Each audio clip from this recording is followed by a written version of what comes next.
Hello and welcome. This is Gray Hughes of Gray Hughes Investigates on YouTube. This channel evaluates all aspects of true crime. As you are aware, videos and live streams in this genre often discuss elements of crime that may be disturbing to some viewers. If necessary, take the precautions needed to avoid these feelings. Factual information related to cases is the key to fostering rational true crime discussions. Fortunately, you will find that here. Please hit the like button only once, share the video, and subscribe if you like my content. Thank you very much for watching.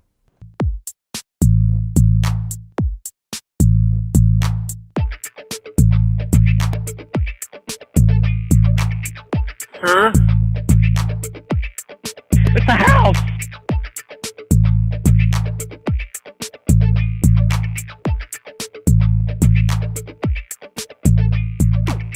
There's mosquitoes the size of bald eagles in that dadgum swamp.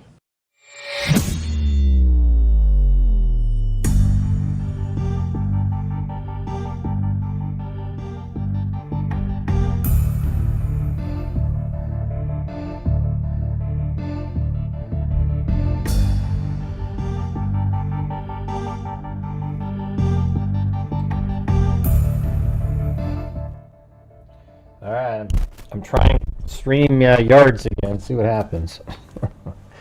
Who knows, man? Who the hell knows? You don't ever want to go out. I don't know, I was looking at it. It sounds like when I left, maybe I didn't close out all the... I don't know, I looked it up. Couldn't really figure out why it would kept doing what it was doing. But hey, guys. Today is another day. You know, for example, you know the video I put out yesterday that got, you know, I took about, I don't know, 12 to 15 hours to make the damn thing. It made $75. Is that worth it at all? It's like below minimum wage. It's ridiculous. So anyways, like we always do on these shows, when I'm doing these shows, if you guys could help support the channel in, you know, with super chats, coffees, whatever the hell it is, that would be cool. Hey, look at that. 5 years from Timothy Cecil. I mean, it was weird how that video yesterday did pretty good and then it just collapsed.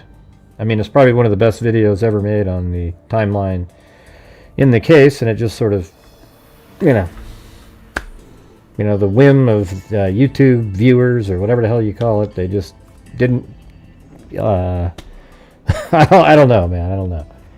I can't explain it.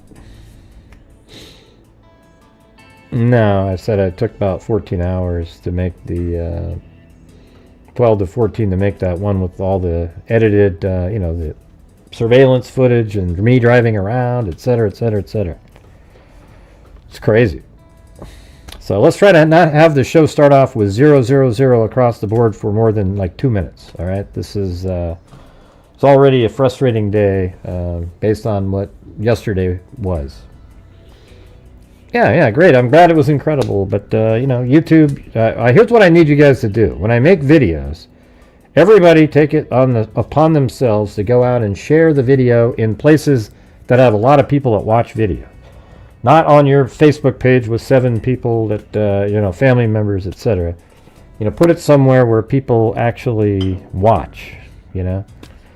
Hey, thanks, Timothy Cecil.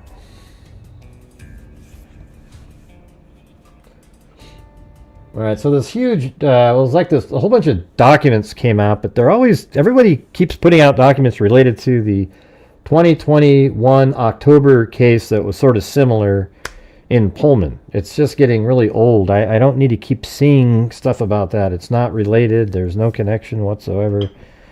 And, you know, but the one piece in there that I found, see, when I saw this right here, I knew exactly where it was.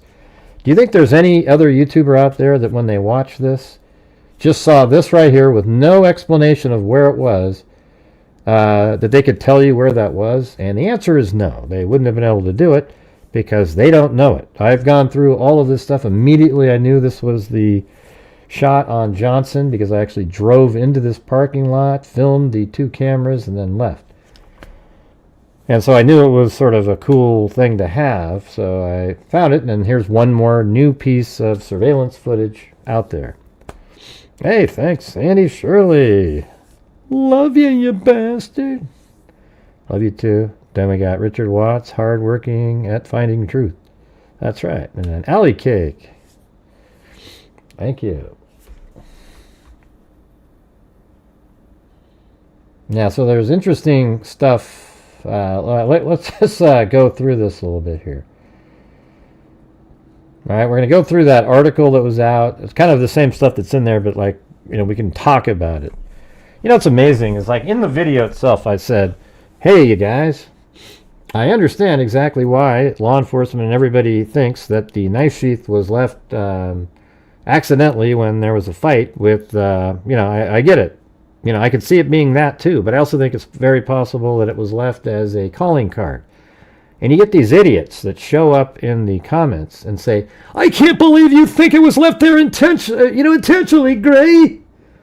And I said, yeah, I said it could be left there intentionally. I lean in that direction because I know what type of person Kohberger is. He wanted to put it there as an homage to his buddy.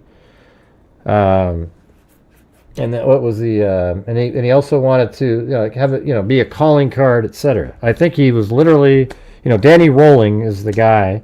Why would he want to do it and then not have people realize, oh wow, it's a K-bar knife? See, it's just strange how people can't see how it's possible either way. I can see you leaning in a direction, but I think it's lunacy for people to say, oh, no way, man, no way, because they just don't want to see it. Okay, I can see both ways, and it doesn't shock me either way. I just think it's strange how sort of myopic and, sort of tunnel vision people have. Like, they just can't see it. It's bizarre. Tammy said, let's see. I accidentally went to a live of Pro-Burgers. They are insane. The two women hosting are calling the jail and saying he's innocent, and supposedly the guards agree with them, and that's total bullshit. There's no way in hell. Okay. No guards in there are going to believe them. Thanks, Valerie H. Mm-hmm. Well, it's amazing. The comments. I actually blocked somebody by the way they said, the way they commented back, and all I said in the video was, "Yeah, I totally see how it could be there accidentally." I think it's also very possible, and I believe he left it there as a calling card. What's wrong with it? Hey, Bruce, I'm gonna have to let you go, man. Yeah, gonna have to let you go. Anytime somebody comes in and says, get on with it, that means they'll never work out here ever at any point in time in the history of the channel, okay? So make sure to block good old Bruce there. Yeah. All right, here we go. Yeah, make sure to block Bruce L.O. It's a degree of mental illness. Yeah, I don't know which one it is. I just think it's very possible he left it there as a calling card. People don't seem to think that there's significance in the fact that the knife sheath apparently was void of all single source DNA except on the underside of the button snap that he would probably miss. He probably made sure that he didn't touch, little parts, and he cleaned it, he wiped it down and everything. And there it is. And I actually hope that he left it there intentionally, because that means while he's sitting in his cell for the rest of his life, he'll realize that his cockiness and him thinking, ooh, I'm going to leave a calling card, is what led to, because he was sort of inadequate. He did not clean it well enough. So there you go. What does that mean, Elisa? Oh my, what does that mean? Yeah. Let's see, what did he do with the knife? Where is it? Don't know. That's what Bill Thompson should have asked. All right, so anyways, this is let me open up the document first, though, this thing. So this is what I was using in the video. And so it was kind of cool because I remembered that there's a time adjustment in here. So for this particular camera, 1300 Johnson Avenue, it's off by 1 minute and 30 seconds. You know, it makes me wonder now. Hold on, let me look at the... where was the one at the... yeah, right here, 1311 Main Street. It's off by 1 minute and 43 seconds.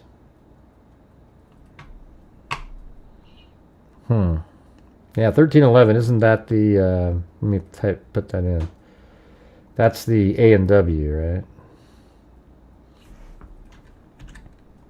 Because now I'm sort of bothered by the fact that they didn't adjust visually the time on that Johnson Avenue camera. So now I'm wondering, did they not do that on the others? You know? So let me just see here.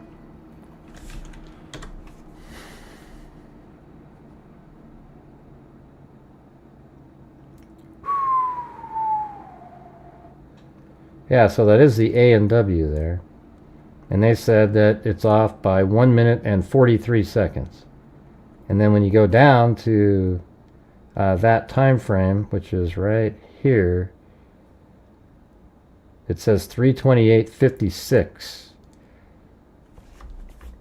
And so that's seemingly close to being accurate. So when they say around a minute 43, maybe they meant a minute 33. You know, that's what I'm saying. Because from 3:28:56 to in 6 seconds, you cannot be at this camera. Okay, because I looked at it. You just can't do it. So I'm just wondering if they're... See, they did adjust this one for time, you know. But they didn't do that for the one down here. Thanks, Susie Clue. If you go down to the 5:20... it's actually right up here. See, this, I think they just made an error. See how everything is in order here? Like this one is 4:21:05. Headlights are seen on Volanta Drive. Then they go right here, 5:26:59. It's seen on camera. Well, it isn't, right? Because then it goes 5:25:30, 5:26:22, 5. And what they meant to do was, see, that's out of order. That would be 5:26:59. It would have been right over here. So they accidentally did not reverse out the minute 30 there. Does that make sense to you guys? See, on this time, they made mistakes like that in these documents. I saw them. This is another one. This should say 5:25:29 seconds. All right? And then I think it's possible this one here should say, because 14:55, if you scroll up to the top into that area, it said, let's see, 14:55 is 7 seconds behind. So let's see, that means, when I say behind, let's see, behind, 7 seconds behind. So it should be 7 seconds later on the clock. And I don't think they adjusted that one either. It's possible that they did. You know, so if you go down here, and let's go back to where we were. Are you guys following along here? I mean, to me, this is just second nature shit that we've talked about for a long time. Like this thing right here could possibly say 5:25:38 or 37. Right, and then this one up here should say, where is it? Yeah, this one right here should say 5:30:30, and they put it in the wrong position. For well, it's actually in the right position if the time's wrong. So this should say 5:30:29, and then this is 5:25:30. All right, so then when you look at this right here, and let's move it forward to the 5:25 right here, 5:26:59, the vehicle comes by. And it's really slow shutter speed, but you can kind of make it out better right there. You know, just at the end where there's a little bit more light. And then the Kohbergers, yes, you cannot tell by looking at that that's a white Elantra. But circumstantially, it is the white Elantra. All right? The white Elantra, the pinging of the phone was in this area, and they followed the phone pinging all around. So that's what the Kohbergers, they just can't. And this would just be a piece of circumstantial evidence that is in a chain of information that would make it more likely than not that is the Elantra. So the Elantra is driving around. They have it pinging on cell towers. And then lo and behold, it shows up right here, driving into town at 5:25:30, or 5:25:29, and then this camera here picks it up at 5:25:30 or 5:25:37, depending on if they backed out that time or not. And this camera is facing this way, obviously. So when the car passes here, it actually can see the headlights of that vehicle heading in this direction.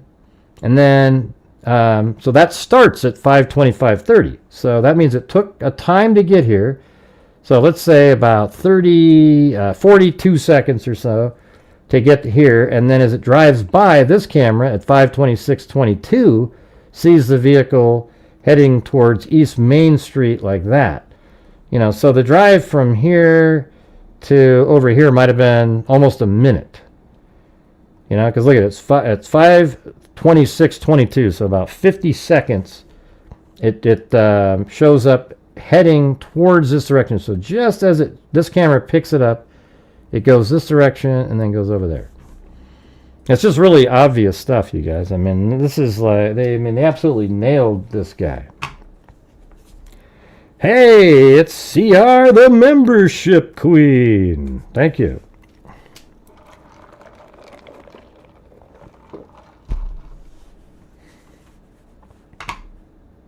And maybe you guys can go out and share this live stream. See if we can get some more people here. See, this is what I'm talking about. I'm doing a live stream. It's better than the other live streams that talk about these cases because they actually don't know the case. They just talk about it and yap, and everybody goes, yay! Okay, we know it here, and you'd think there might be a couple extra people watching. But unfortunately, we just don't get that. I'll try to go out and post in different places myself. See what happens. It's just mind-boggling.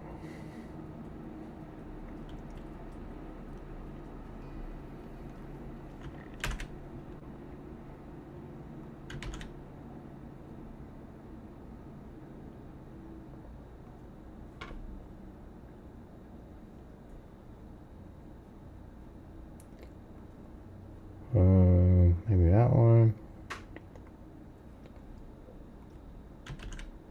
Since I know that when I say it, everybody says, oh, somebody else will do it, I won't do it.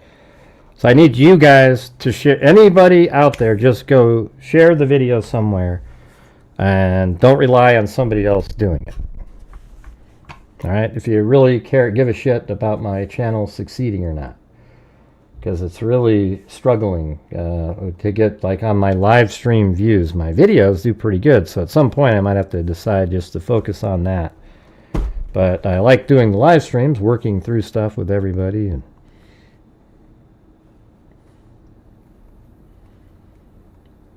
yeah, so hopefully that made sense. Right here, 5:26:29. Takes about 50 seconds to get over here. And then this camera, however, picked it up all the way back there, driving in this direction. And then at 5:26:22, just as it's passing, it records the vehicle. And then it probably made it to this area by 5:27. And then eventually it goes into here. And, I mean, look at right there. It's perfect. 5:27 a.m. heading north. I mean, it's perfect. And then it's over, hit various lights it has to hit. So then it's 5:29:33. 5:29:41, and then his apartment is right here. So I mean, he's making his way back up there. How do you know, Gray? Maybe there's somebody else that has one just like it. Right. I don't know, Nathan. It's just the way it is. People, you guys are the ones that make YouTube do it. I'm just letting you know, okay? The people on YouTube are why YouTube promotes the shit dirtbag sensationalistic channels.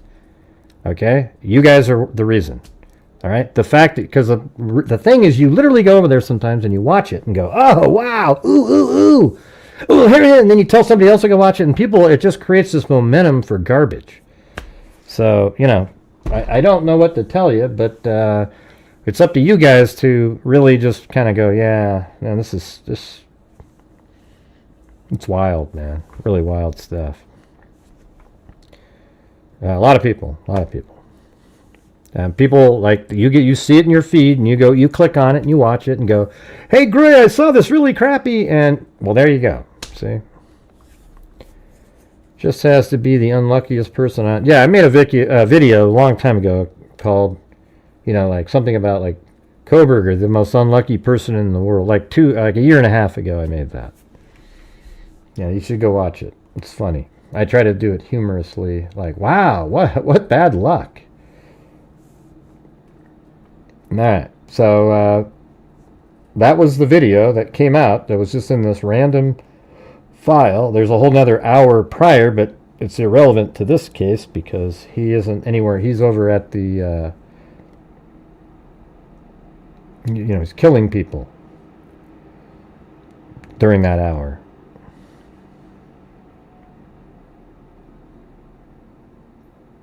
Look how fast that car is going, by the way. Man, that's just... Yeah, and so that's what was an interesting element today, because I turned on all these graphics that I've created over the years for different things. See all these different things? And then this was on. So the last time I did a show and I found where the person got a hold of law enforcement and said there was a, you know, he saw a white foreign vehicle, etc., parked right in this area. I didn't have these on, so I wasn't able to visually realize how close he came in the morning to there. And by the way, could you guys please help support the channel? We are hitting one of those massive lulls right out of the gate, and it's always hard to recover during the show for those. We are currently at 1/10 of a nightly goal at this point. All right, so if you guys have the ability to, that would be great. So here's that spot that I think there's street view right on this. And apparently a car saw a vehicle parked right there. Now I went out and found that that newer document, so we can take a look at that again if you're interested. This is in that initial document dump by the Moscow, I think it was Moscow Police Department. Maybe it was late. Man, there's so many different people putting out stuff. Let's see. Emailed a tip. There's a guy named A. We'll just call him Al. Emailed a tip to the tip line on February 18th, 2023. So this is, you know, like 3 months after the homicide. And stated he was on Johnson Road on November 13th and saw a white car parked alongside the road between 5 and 6 p.m. that day. This is on the 13th. I called, now let's just call him, let's see, Lawson, okay. Thanks, Marvin Gazns 1. Okay, so I called Lawson on March 8th, 2023, and spoke to him over the phone. Our conversation was not recorded. Lawson told me he had gone to his sister's house in maybe, I don't know, Pullman, who knows, on November 13th, 2022, and was on his way home later that evening. Lawson told me he had noticed a white foreign model car parked on the side of the road, you know, under a tree. It's like, if you look, let me make this smaller and then I can, no, that doesn't work. I'll just have to have it over here and you listen. Gray, I want to read it too. Why? Just let me say it, you know.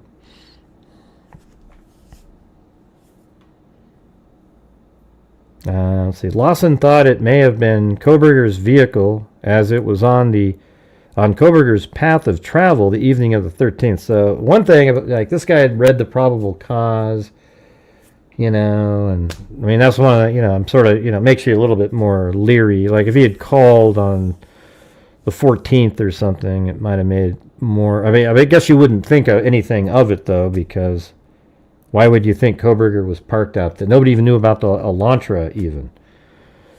So, thanks, Tammy McDonald.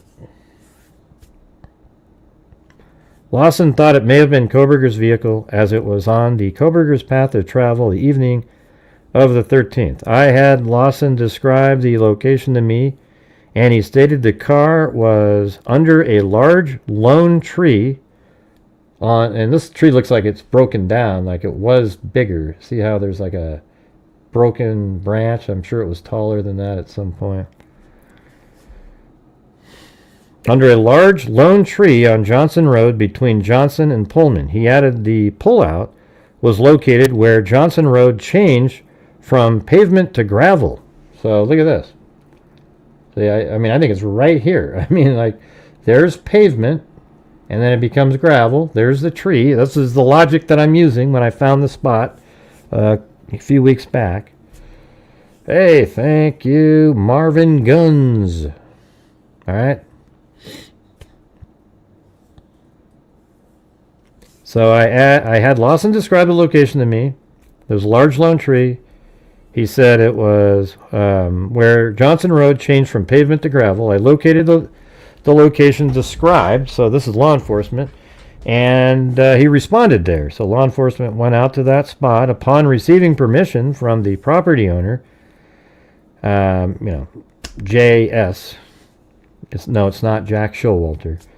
I began to dig in several areas which appeared to have disturbed earth. So he found disturbed earth underneath this tree, but was unable to locate anything of evidentiary value. Sergeant Blaker and Detective Vargas responded with a metal detector and swept the area, but did not discover anything of note. We also searched under a nearby bridge. So then I was like, bridge? Where the hell is there a bridge? And that's what this is. I mean, look. So I think that's absolutely the spot. I mean, this is a little creek right here and water going over it.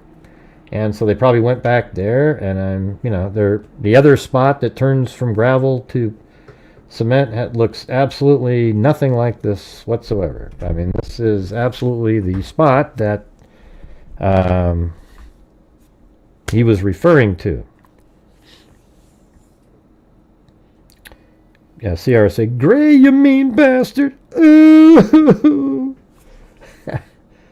Oh, yeah, let me see. I did have a new picture that I think I was going to be using. I tried it out. Got ChatGPT today. What do you guys think of this one? Except I got to get this ho-hoo, That one's perfect, though, because that one looks like the video picture. And it says, I'm never watching again. Ooh. Got to get rid of the first HO there. And I think Art and Design Studios, that's all I needed to do is get rid of the HO and then slide that over there. I mean, that one looks kind of easy. You just cut that out, slide it over, fill it in with white, but... Thanks, Mary. So maybe, I think it's going to be a good mug picture right there. Don't you think? Do you guys like that one? Did you guys think that you like this one? It's perfect for the I'm never watching again. Well, hell, I've been quoting boo. Yeah, it's never been boo-hoo-hoo. I mean, do you think it's better to put boo-hoo-hoo just because that's what people say when they cry? They do that? Maybe we should do that.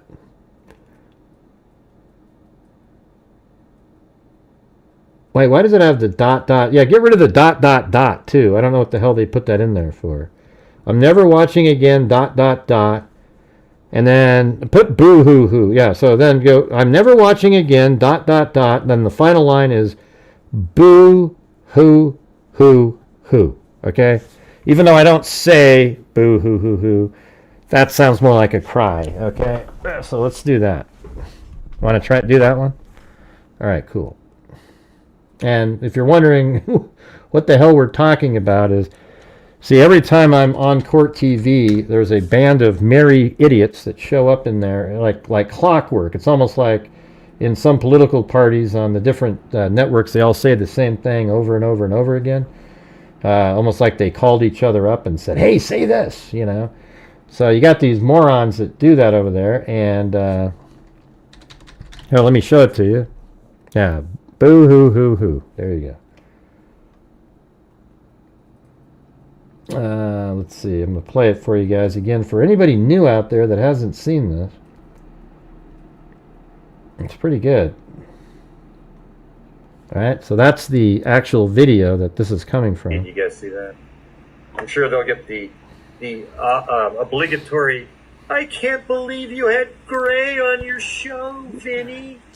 I'm never watching again. God, every time. For TV, do you guys see that? I'm sure they'll get the obligatory, I can't believe you had Gray on your show, Vinny. I'm never watching again. All right, you see? When I was on all right. So that's what this is right here, you guys. I'm never watching again.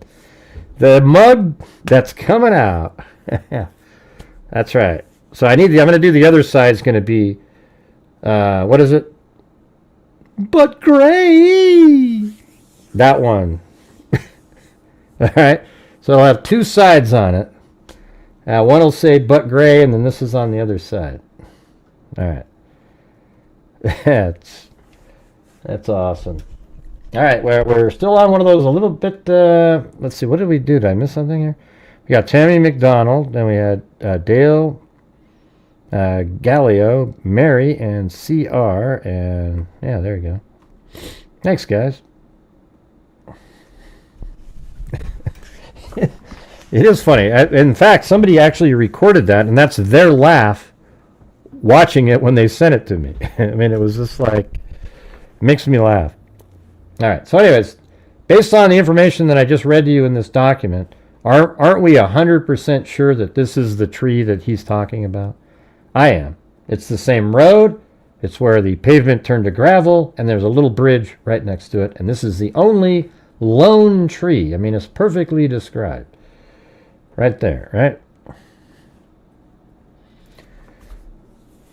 So he went there, and let's see down here. It says, while on the scene, the arrived and explained the vehicle. So this is the Lawson arrived and explained the vehicle was nosed in. So if we look at it, the vehicle was nosed in off the road facing the farm field. So that means the farm field over here. So it was just pulled in almost exactly like these tire tracks would indicate, just pulling in straight into that spot right there. Hey, it's Brown-Eyed Girl again. Thank you for the gifted 5 memberships. You, my brown-eyed girl. Hey, I've got some new sound effects for you guys, by the way. Yeah, when you guys are like not commenting, I'm going to do this one.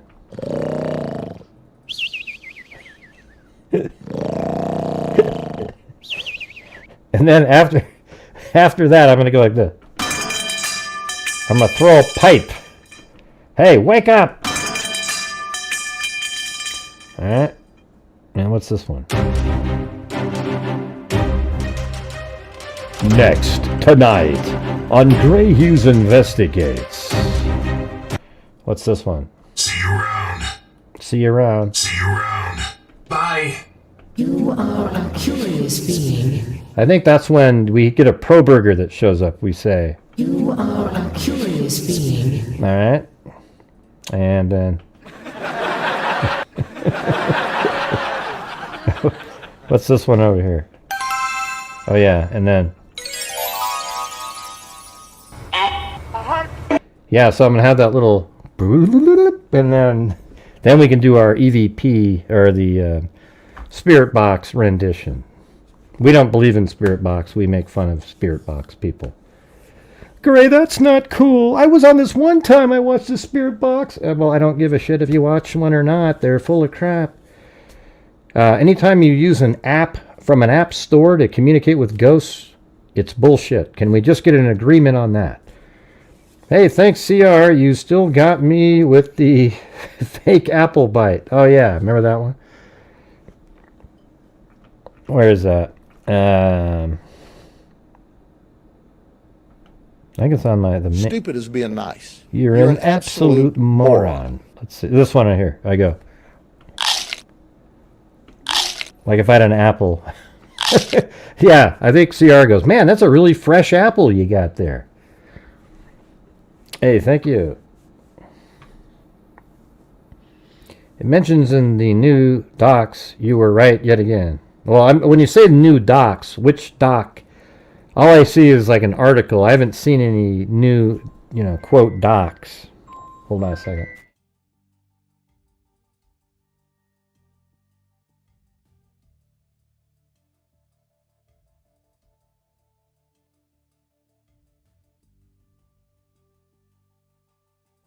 Alright, I had to answer that.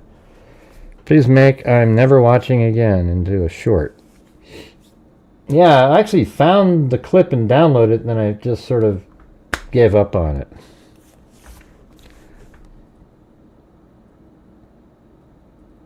Yeah, so what I'm going over is, this is what I'm trying to work on here. So, over here it says, in addition to this information okay, right up here, let's just go. Lawson arrived and explained the vehicle was nosed in off the road, facing the farm field.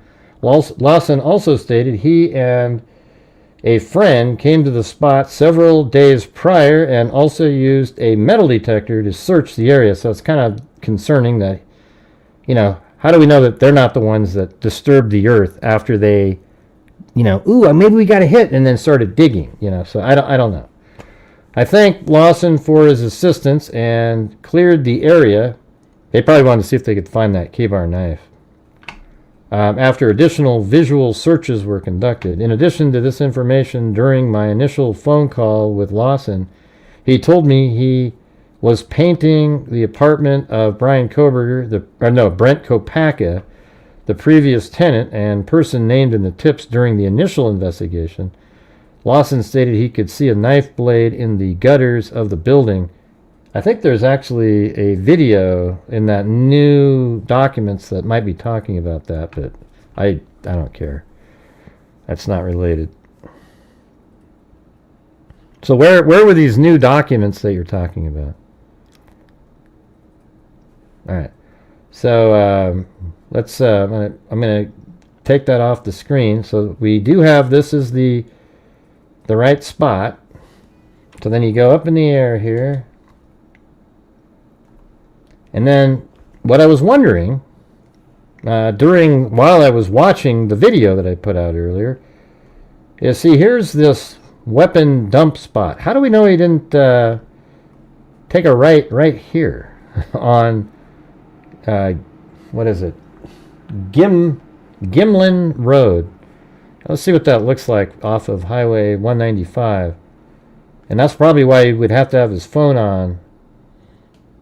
And maybe this is why I needed to turn that phone on at 5:32. Because look at this crazy road here. So he could have turned right on Gimlin right there. Because they don't know that he turned right on Kirkendall.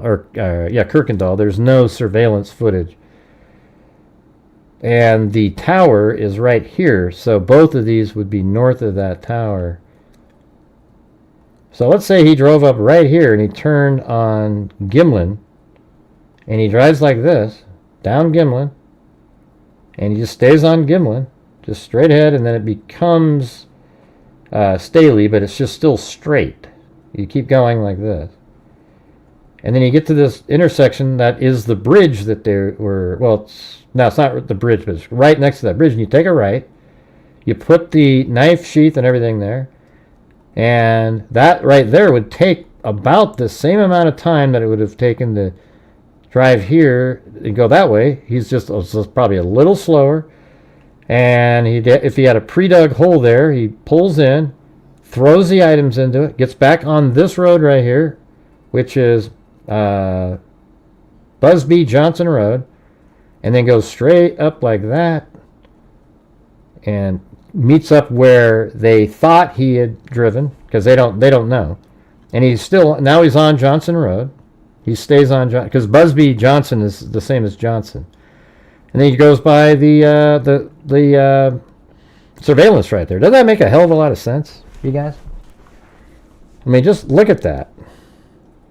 So I don't think he did the Kirkendall one. He could have even done this one. It's the same damn thing. This Staley one. Right? So what road is this? Oh, that's the same one I just came. So Gimlin Road, and there's also this one he could have taken. But let's just say he drove up here and he took Gimlin.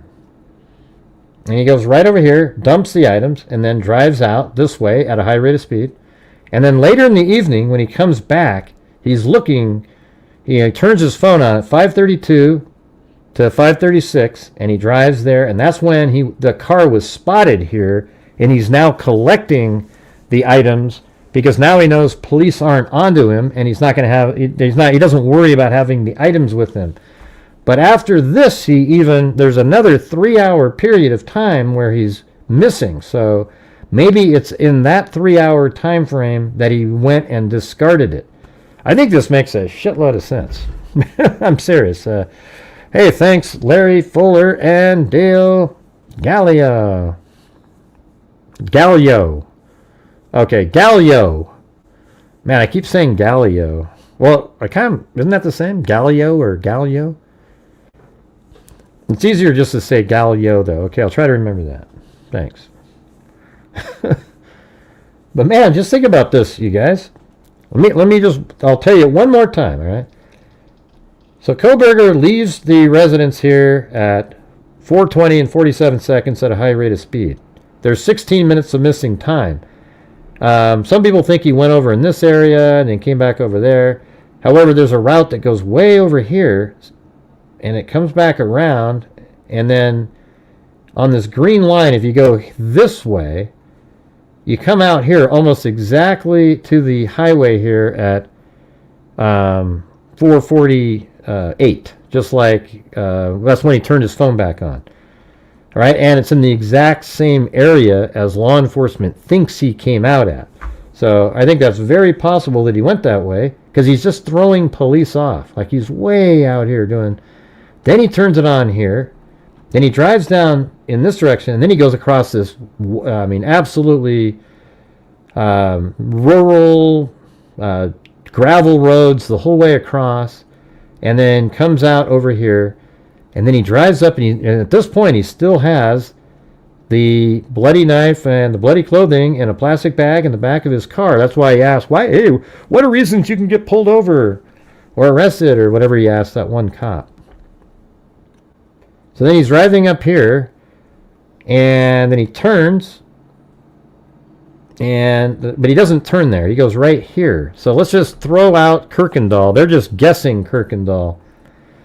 And he comes through right here and we have the name called Gremlin. So this is 5:20 in the morning or so, right? So he drives over here, and then he takes that quick right, and there's this little tree for him to remember, and he already had a pre-dug hole from some other time. Maybe that's one of the times he didn't have his cell phone turned on, knowing he's digging this. So he turned his phone off. There's those other 3 times, so maybe this is one of those. This is significant enough for him to have turned it off. So he goes over here and he buries the knife and bloody clothing here, and then he gets right back on the road, and this right here is Johnson Avenue. I mean, it literally is the same road. He drives right up, and it goes right there. And then he drives by right here, the surveillance, and he goes home. And then he goes home, and then remember he calls his parents at 6:15, 6:30, whatever.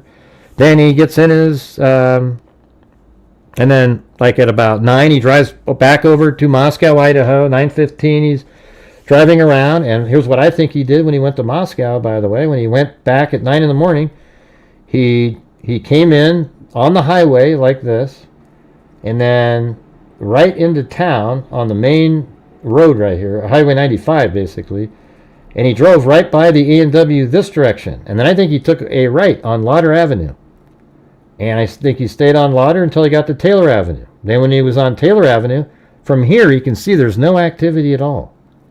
Then he takes a right here, doesn't pass the 1320 Linda Lane camera if it was working at that time. Takes a right, goes up here, and then takes a left on a Nez Perce Drive, and is right back here behind Sigma Chi. And when he's driving, he's not stopping any of this time. From here, if we back up just a little bit, I'm not sure if you can actually see the house, but it's there it is right there, I think. No, that's top of 500. But that time of year, you could see the house right from there. I've seen it. When you go to the different years on the map and you find the spring one, you can literally see from right here to the house, which is right there. I mean, it's really close. So you can kind of, let's see if we can get it from right here. Yeah, there's just so many trees this time. I mean, so many branches and everything. I think, yeah, there it is right there. See, there's 1122 King Road, right? So when this tree is bare, just driving by, you could see it, okay? So he drove by, and I think that's exactly, the timing works perfectly. You know, and then he drives out. He just drives by Nez Perce Drive, and he realizes that he's the only one that knows that there's dead people in that house right now, and he feels so good about it, and he drives back up like this, and then he drives all the way back into town, and then he stays there for a while, and he takes a little selfie at 10:30 going, "Yee! Hey, everybody, look at me. I did it." I always wondered why he would put his thumbs up like that if he knew that he accidentally left a knife sheath there that he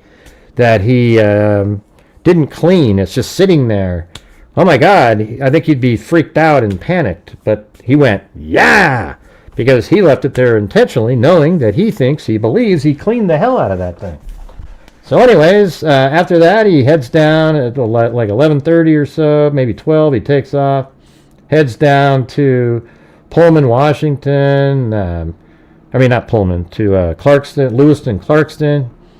And he's in Clarkston, Washington right here. He goes over to the Costco. They kick him out because he doesn't have ID or something. Then from there, he goes over to Kate's Cup of Joe, does a U-turn up in there, then drives back down this direction over to the Albertsons.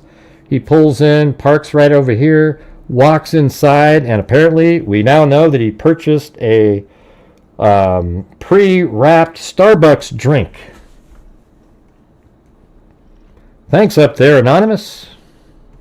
Appreciate it. He buys a Starbucks drink.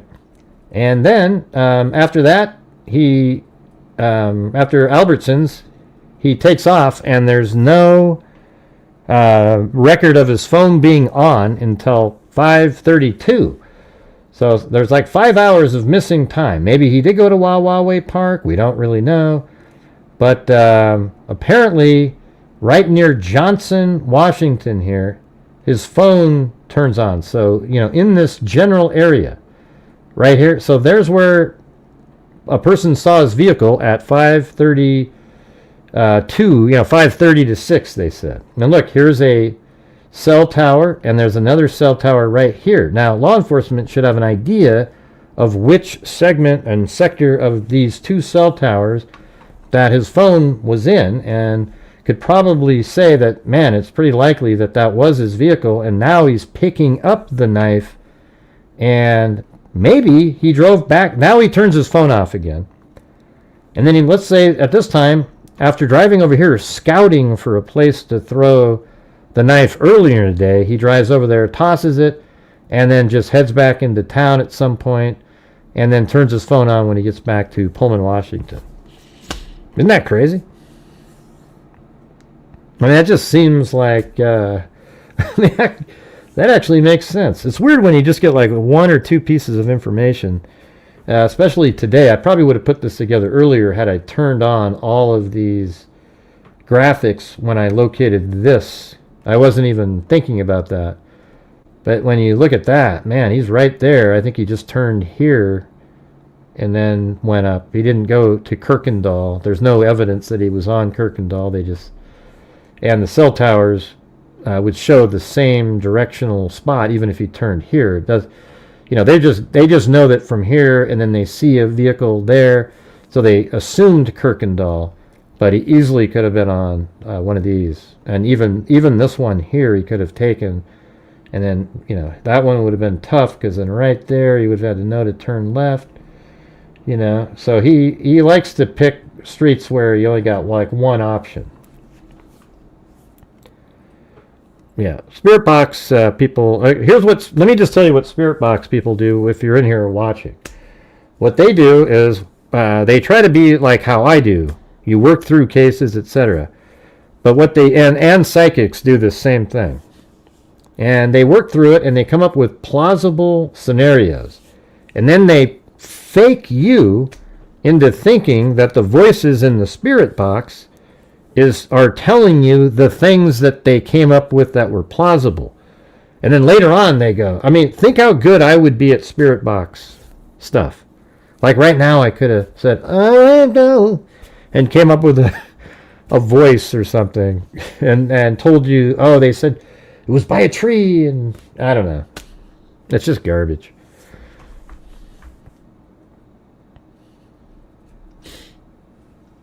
Let's see. All right, let me do it. Let's see.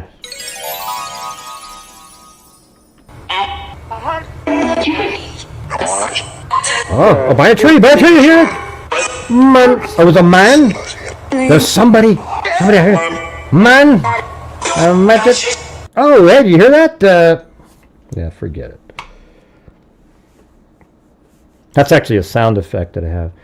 But just realize this, you guys. These people they bought an app in the App Store that talks to spirits. Can you think of a bigger red flag than that? And if you've been around a while, I've told many of the freaks that watch the show, ask yourself this question. Okay, let's play this again. Why doesn't one of those damn ghosts just say, "Shut up, everybody"? His name is Jim Smith. He lives at 325 Northeast Halbutin Street. He drives a pink Chevrolet Nova. All right, arrest him immediately. Oh, thank you, Spirit. Instead, you got about 17 different voices popping in over the top of the rest of them.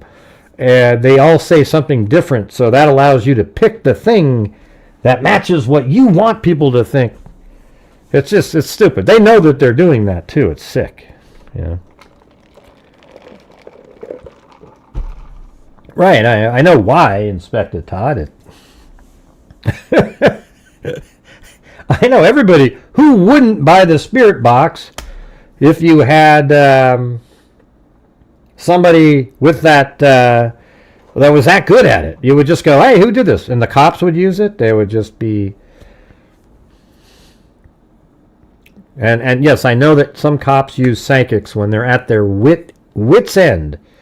They can't figure out a damn thing. But let me ask you this. If psychics were that good, wouldn't you go with them first? Just go, "Hey, you guys, don't even look into this case. There's this lady over here, Charlotte the Magnificent, that absolutely nails it every time. As a matter of fact, all we do is just sit here and eat donuts at this point because Charlotte the Magnificent is going to just tell us who did it." Now, Charlotte, come on. All right, well, I think this makes sense. I believe this guy. The only part I'm a little concerned about is he was there before the cops with his metal detector. Was he the one that disturbed the earth? But it sounds like he did see somebody parked here and they were pulled in right there. Okay, are you Charlotte the Magnificent? Thanks, Allie Cake.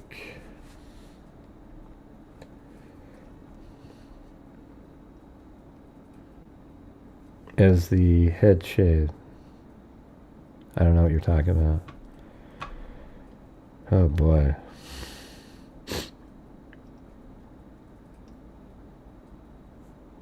Yeah, I don't know what you're talking about, Amber. Yeah. What are you talking about? I joined late. Did Gray hear about the leaked security footage of BK in his cell? No, I didn't. Yeah. Have you seen the security footage? Send me a link of the security footage. I'll play it. Yeah, I think he buried it early in the day, and when he saw that there was nobody on him, he went back and picked it up and then moved it again. Because that's not really where he wanted to have it. That's what it sounds like maybe he was doing. And then after that, who the hell knows where he might have spent those other hours digging a hole somewhere. And then went and got it. And then those 3 hours of missing time, he drove out when it was dark, buried it, and then took off. Hey, look at CR's going for a wave, you guys. Let's see if we can get going. We're still not, I think we're at like 60%. Let's see. And do we have any coffees or anything? It just seems like nobody ever does those anymore. And we got 0. Yeah, Christy did a coffee. There we go. Got one from there. And then we got Lillian. And George from earlier today on PayPal. And Christy. All right. Thank you. Here, I'll put the link in there for the coffees again if anybody wants to do those. Best stream I've watched in years. Why is that, Snickle? Hey, look at what Snickle said. Hey, this is a miracle. Look at this. Where is it? She said, or he said, I don't know what Snickle is. I'm dying. This is the best stream I've watched in years. Isn't that amazing? I'm sure we can turn that on a dime. Linda House said, thank you all for being here and watching. Gray, I have a link. You sent it to... I don't want a YouTube video, though, of a YouTuber. If you can send a link that's not a YouTuber's video, but I'm not playing a YouTuber's video on here. So there you go. If it's a news channel, I'll play the quick clip. Is it a long clip or what? Man, there's a lot of stuff that's going on today. Like, for example, a cold case that we covered like 3 years ago was solved. I kind of wanted to go over that, but if we have time at the end, I will. All right, so it's on X apparently. All right, let's see. Look at that leaked photo, video. Let's see what's he doing. Is this from where this video of Bryan Kohberger in his cell going around Facebook true crime groups? They were allegedly sent to a member by one of the guards. You know, you never know these days with AI. Looks pretty real though. Is that his cell, by the way? I mean, what is this? Yeah, it looks like there's a bed there, cement floor, toilet with bars there. I mean, that looks like a pretty dangerous place, actually. When I say dangerous, I mean a place where a person could, like, do something to themselves. Hey, CR tried to do a wave up there, you guys. Let's, you know, you barely touched it. Let's see if we can get that going to reach the goals. But if you're new here and you don't realize it, see, on my channel, I actively try to bring in super chats, make videos to get ad revenue, do all the stuff. And so that way, at the end of the month, we're able to donate thousands of dollars to various true crime related charities. We've given $255,000, $250,000 out in just a 5-year period on this channel from the income, you know. So there you go. What is this thing over here? I think this is AI, this thing. Yeah, he doesn't talk like that. He doesn't move around.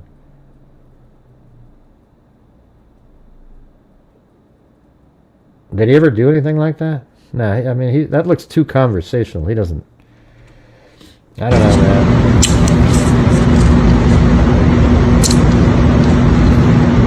Yeah, that's a pretty big room, isn't it? Oh, that's another shot in there?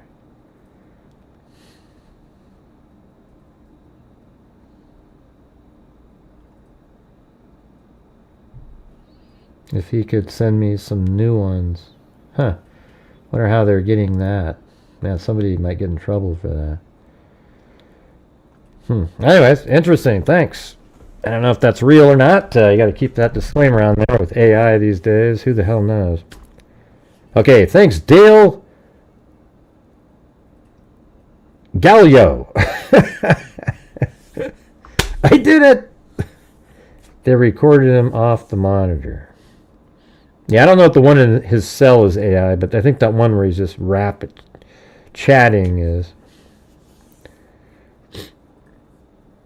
They will get in trouble. Yeah, thanks for sending me. They will get in trouble if it's real.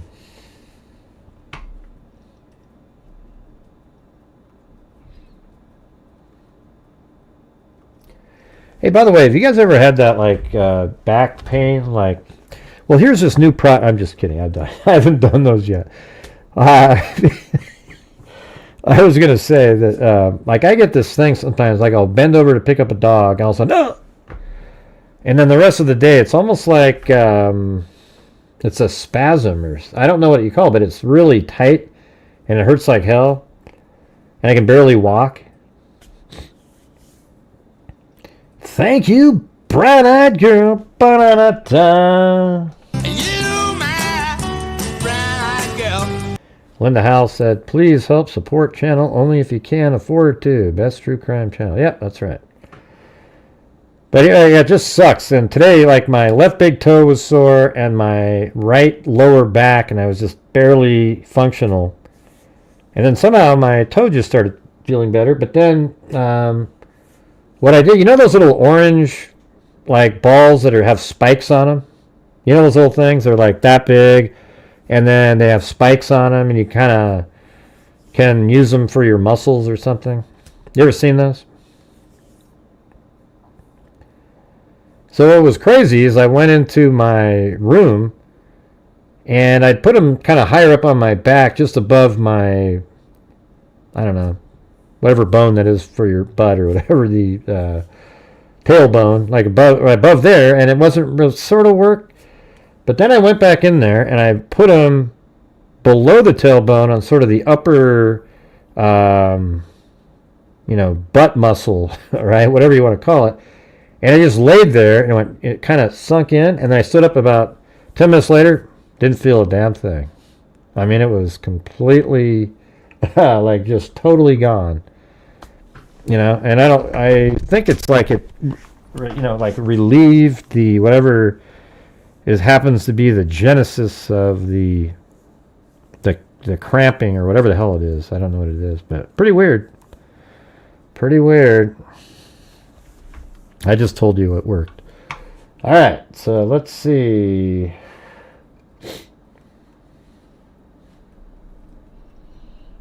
Yeah, I just explained the whole thing to you guys. Yeah, it was like lower back. I could barely walk a couple times today, and then I used that for 20 minutes twice, and every time I did it, it was just completely gone. Each time it was better. So I think I'll have to do that tonight. You just put it down really low, on the upper, like, butt muscle, whatever the hell that's called. I'm not asking questions, Diane. What's going on with the comments related to what I just said? I don't understand. Ask your brother. I didn't ask him to ask anything. I just told you what worked for me.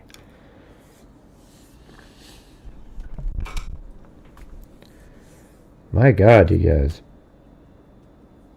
Yeah, it was weird. It just sort of worked. I mean, tennis balls might have worked, but I think the little points worked as well.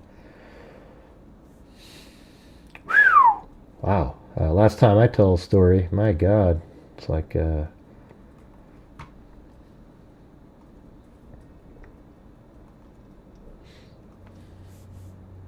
Yeah, gluteus maximus.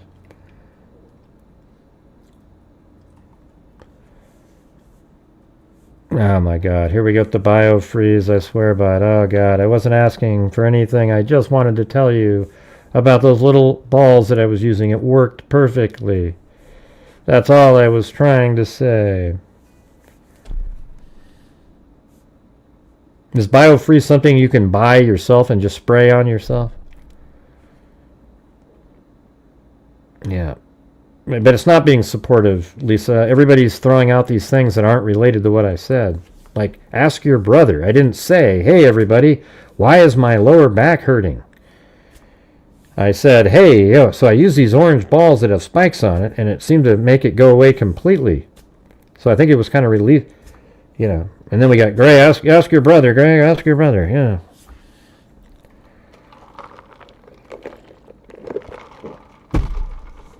Yeah, it helped.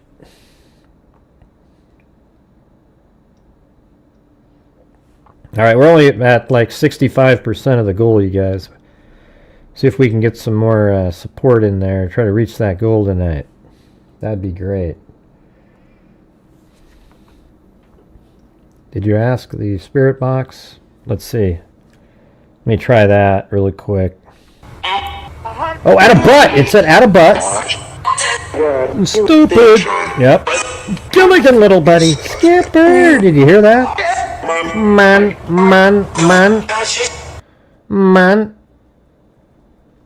Yeah. I don't know what that means because we too are good humans. What does that mean? Who said that people weren't good humans? I don't get it, man.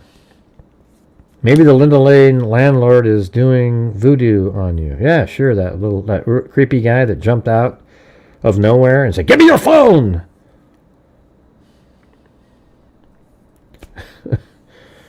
Let's see. Maybe the upper butt muscle, lower back. Yeah, I don't know what it was. It's weird, you know. But it feels better with that. Oh, jeez, I shouldn't have told the story. What a waste of time. Accept the love, Gray. All right, man, I'll try biofreeze. I'll get right on that tomorrow. Thanks, everybody. Yeah, I'll give my brother a call later and say, Grant, I have back pain and I fixed it with these balls. They told me to call you anyways.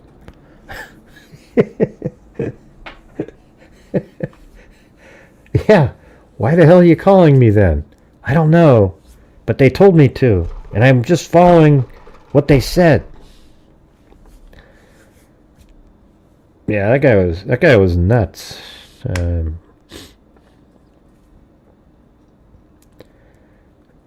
Let's see. Has a distinct smell. Oh yeah. Is it called biofreeze or bi? I'm only here for the yellow mustard on Murphy comments. Don't know what that means. Oh yeah, the yellow mustard on Murphy. Oh yeah, that one where we zoomed in. That was a long time ago. Thanks, Kaylee. Sorry about your back. I have same issues. Tens units work. Tens unit. What's that?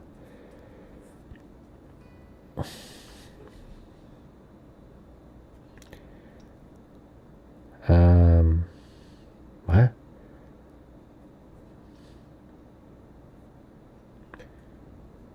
Well, Dale, I don't want you to if you can't afford it, okay?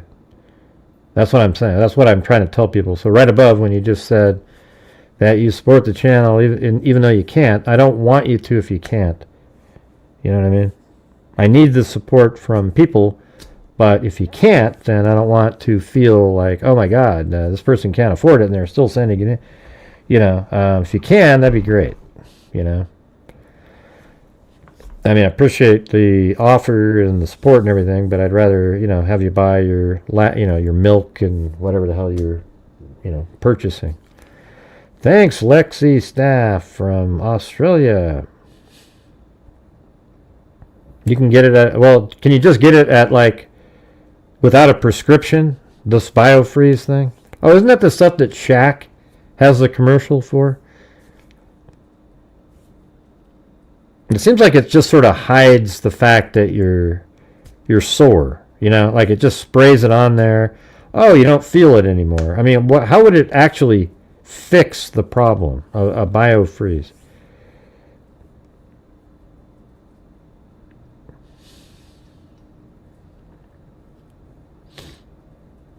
Oh, icy hot. I don't know it. Yeah, but what does biofreeze do to fix the problem? Does it actually go in there and then...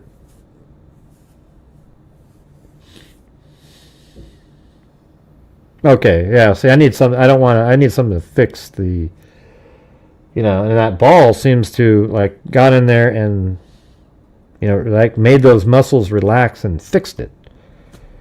Because I don't have it all the time. It just sort of shows up, like, every couple months it'll, like some kind of a twitch, and then...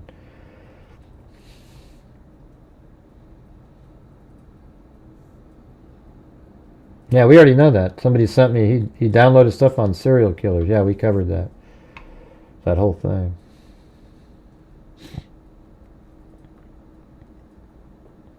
I guess this is a new article, though, we can go over, but we already went over this stuff.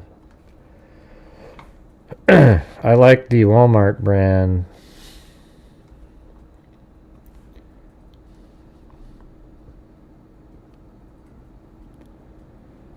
Just have your doctor prescribe you a low-dose muscle relaxer and take it once a day at night for 2 weeks.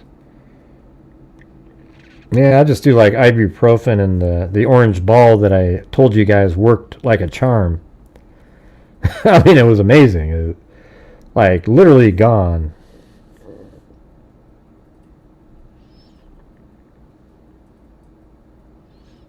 I do stretch. That actually is what causes it sometimes. Just bending over to touch your toes and everything, that stretch causes that problem. Anyways, I'm going to go back to talking about something. So let's take a look at the Idaho Statesman one again. Moscow Police Corporal Brett Payne arrived at a white 3-story house. Yeah, we've gone through this many times. Behind her, still in bed and partly covered by a blanket, was her boyfriend, Ethan Chapin. He also was dead. Payne continued upstairs to the 3rd floor, where he saw 2 young women later identified as childhood best friends, Kaylee Goncalves and Madison Mogen. Next to the women was something out of place. Payne immediately spotted a key piece of evidence. According to Idaho State Police Lieutenant Darren Gilbertson, a leather knife sheath. Payne relayed that detail to Gilbertson, who got to Moscow about a half hour later with his team. Police called Gilbertson in quickly to assist in what was the first quadruple homicide of his 20-year career. We knew it was important. We knew it didn't fit there, Gilbertson told the Idaho Statesman. Obviously, we knew that it appeared all 4 were killed by a knife, and probably the same one. Other potential clues were sparse. It soon became clear to Gilbertson, then a sergeant who drove up from Lewiston, that he was observing a senseless act of brutality against 4 college students.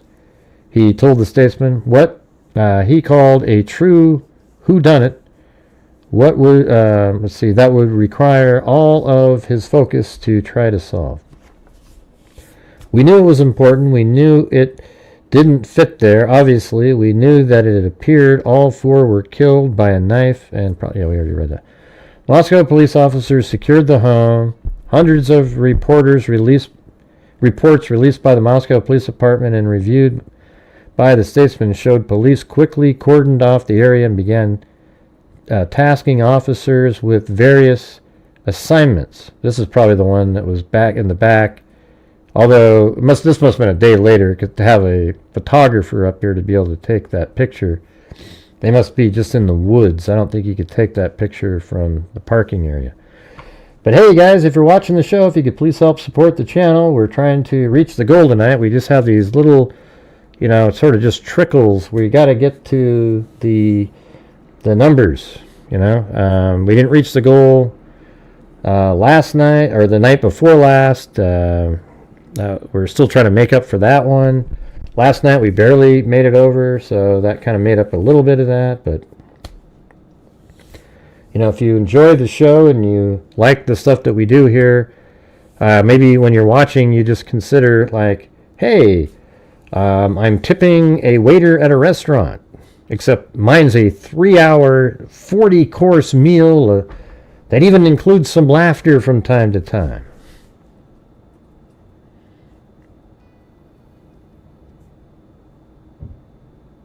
Yeah, I think I have one of those. I don't know why your comment was removed, Dixie Hippie, but for some reason Susan, or no, I can't even tell who it was. It wasn't. It was removed. Sandy Shirley, I think, accidentally deleted your comment.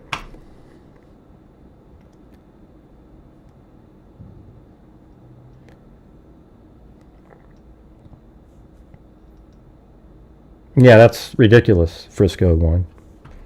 Yes, but we speculate using facts, and we're reasonable speculation. Yours sounds like a lunatic, all right? Kohberger wasn't driving around with a spare tire with drugs in it. You are a crazy person, all right? But if you guys could please get some, we need about another 10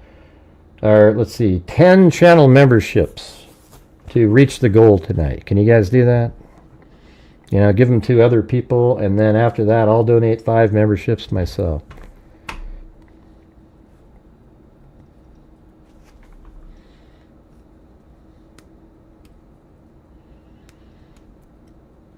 I mean, my God. Nothing wrong with speculation, just like my idea that the crime stuff placed... Right, okay. Placed in that second spare tire, then recycled. Okay, all right, yeah.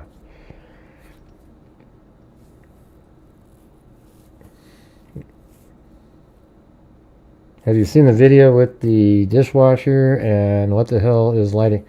I don't know what you're... Rachel, I don't watch garbage like that, okay? I know that you probably, you know, ooh, did you see that video with the dish... What? Who cares about the dishwasher? What does a dishwasher have to do with this? Seen the video with the dash driver. Yeah, I saw the thing with the lighting up. The dishwasher. The dash driver. Yeah, I saw that one. Yeah, I saw that. I saw it. Yeah, I went over it myself, Rachel.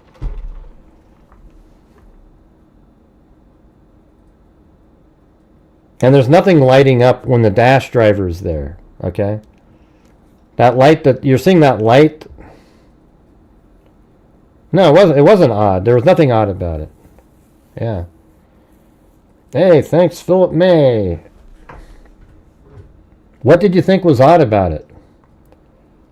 Here, let's go really quick over to the video with the DoorDash person.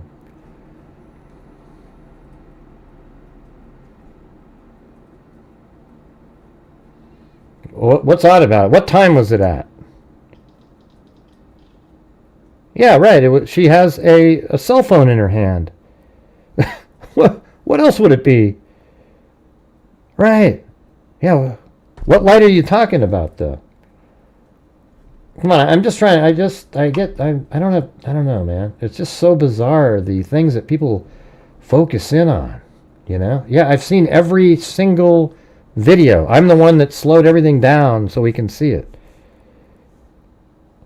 Who cares what she's got in her hand? Maybe she's got the damn meal in her hand to drop off. If she saw the light, she would be able to deliver the meal. You get what I'm saying? Yeah, it's right over here, right? This, yeah, right here. I just don't know what in the hell are you guys caring about? It's just unbelievable. So right here, right? She's walking over there. She probably has the bag in it, you know, that she's got the meal in that she wants to deliver. I'm never watching again. And thanks up there to Philip May and Marcy Walla. All right, let's do it. Look, you know what? You know what she has? Look, here, I'll tell you what we're looking at here. Just using common sense. All right, here we go. She's probably got the cell phone and a bag in the same hand. I mean, this is what people make videos about? Seriously? That's probably the damn meal, and her cell phone's in the same hand. And the light's hitting the bag.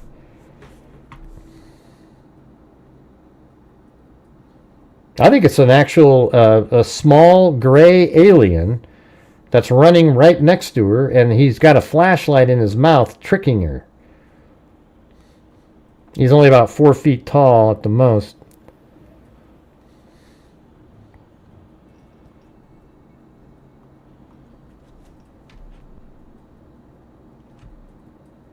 Oh yeah, I know. Okay, I know what it is. She has her cell phone light on and the flashlight function of the cell phone. Does that make sense, Rachel? Look at what? Watch this right here. Watch. I'm going to turn it. That right there is probably her cell phone, and then I bet you she has the flashlight function on, and then right there she turned it. Now we're looking at the flashlight function of it.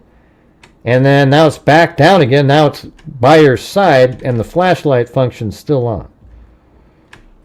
That makes sense, everybody? Because right there, she's looking at the front, the face of her phone, and the lights in the back side, hitting the bag. Now she flips it over. We're also missing time here, right? I think this is when they. No, it's 3:51. So, I mean, I slowed it down to 6.67, but this is real time here. Man, I don't know, man. How come there's people making videos on this stuff? It's just, it isn't even a second thought for me. I look at it and go, yeah, it's a lady with the phone and she's got a meal. I mean, what nefarious thing can you come up with that? She's not. What were they claiming, Rachel? Thank you, Michelle H. What were they claiming? And by the way, it looks like we just had our resident Kohberger watcher in here, McMahon. All right. He makes sure he checks out all their new bullcrap that they put out. He's also the one that sent me my "I'm never watching again" video with him laughing in the background. Are you guys saying you see an alien like one from outer space? Yes, from outer space, right.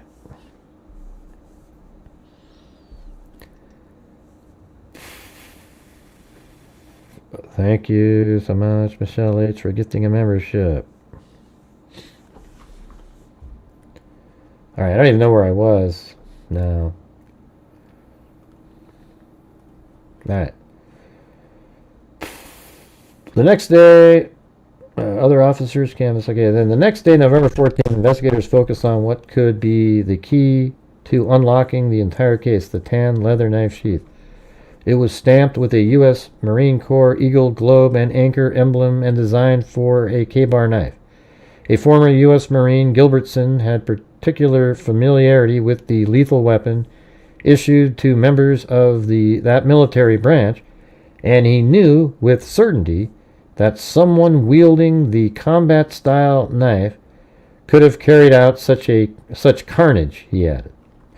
The tips of K-bar knives are known to break off when used in combat. Gilbertson said that that didn't happen in this attack, and no parts of the murder weapon have ever been recovered.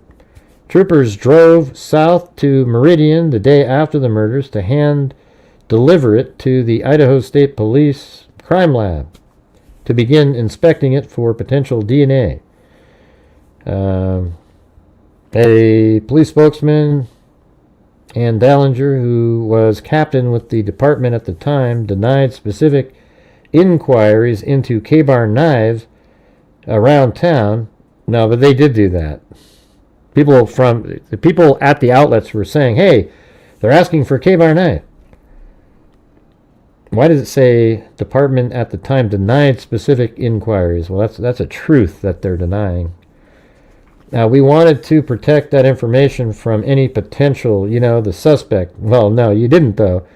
You were asking different places in town if they sell K-bar knives, and then those people told other people. So it definitely got out. But scouring Moscow had been fruitless. By mid-afternoon on November 14th, the officers reported back a dead end. None of the sporting goods and hardware stores nor the local Walmart sold K-bars. So that information was out so fast. On day 2, the FBI was called in. Investigators waited with bated breath to learn whether the state crime lab found anything. As police continued working the case, media attention and public interest surrounding the student homicides began to soar. A common idea persists, including among law enforcement, that if homicide investigations go without an arrest in the first 48 hours, the likelihood that the case will be solved significantly drops off. Dallinger didn't know whether there was any truth to the 48-hour rule, but he said after chasing down lead after lead, he began to feel the investigators might be running out of possibilities.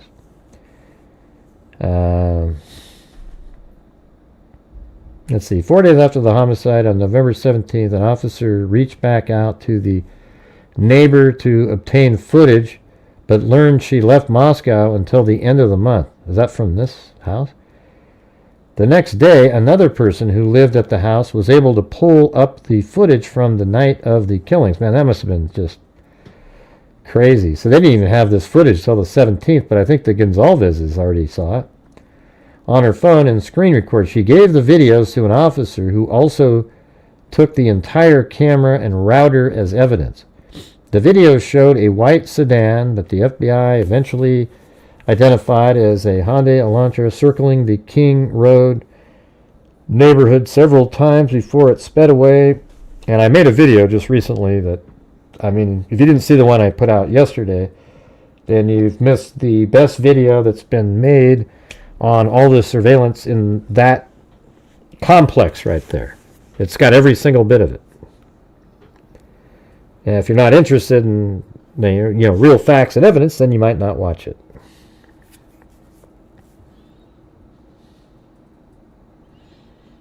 Nah, that's not an acupressure. It's just these little stupid ball things. They're orange balls with spikes on it. I know how that works, but no, I wasn't trying to sell an item for anybody. Hey, Brian Harrell sent a membership. All right.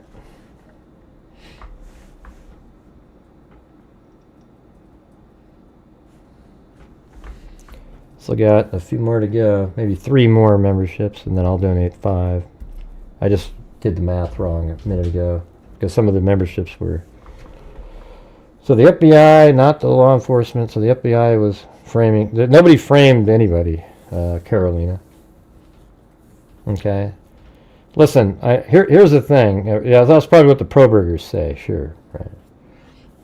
Right. Let's see.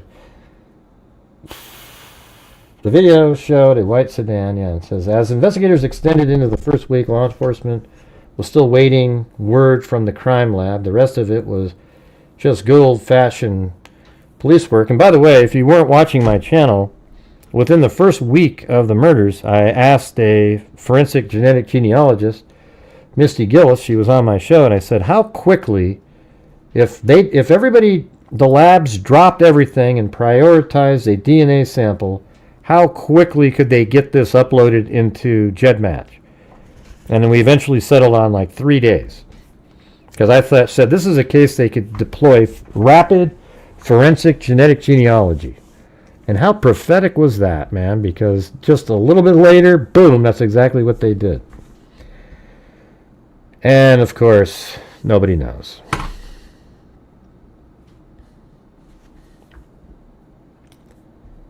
Anyways, on November 20th, just 7 days after the homicides, Idaho State Police got the results. Lab analysts, according to court records, found a single source of male DNA on the button snap of the sheath.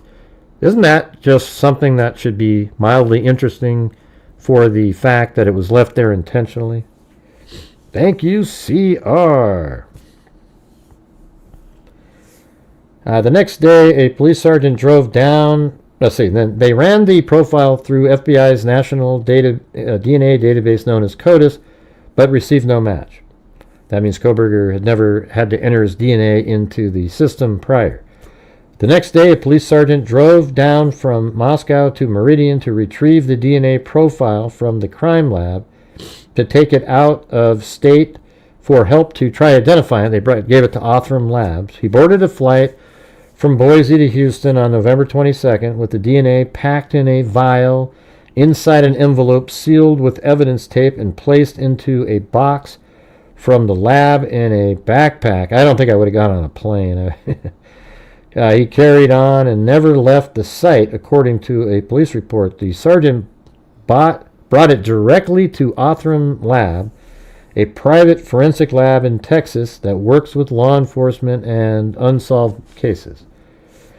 Since the summer of 2021, Idaho police has contracted with Othram to use investigative genetic genealogy, or IgG, to help close cases. The advanced DNA technique, that's what we pay identifiers to do.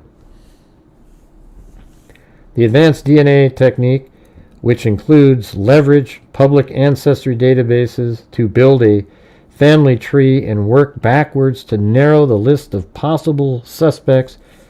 This case exemplifies why Othram was built, but they were too slow. Okay, so then the FBI took the DNA sample and then they used, they broke the terms of service on the websites, but it's not illegal. Hey, thanks, Tina G. The investigation had an early run of quick wins, Gilbertson said, by obtaining new evidence, including more security footage, to help piece together the 4 student victims' nights and clearing various suspects. We already feel enough pressure. Othram continued to try to flip the DNA profile from the knife sheath into a family name. The lab had begun to land on distant relatives connected to it through ancestry databases.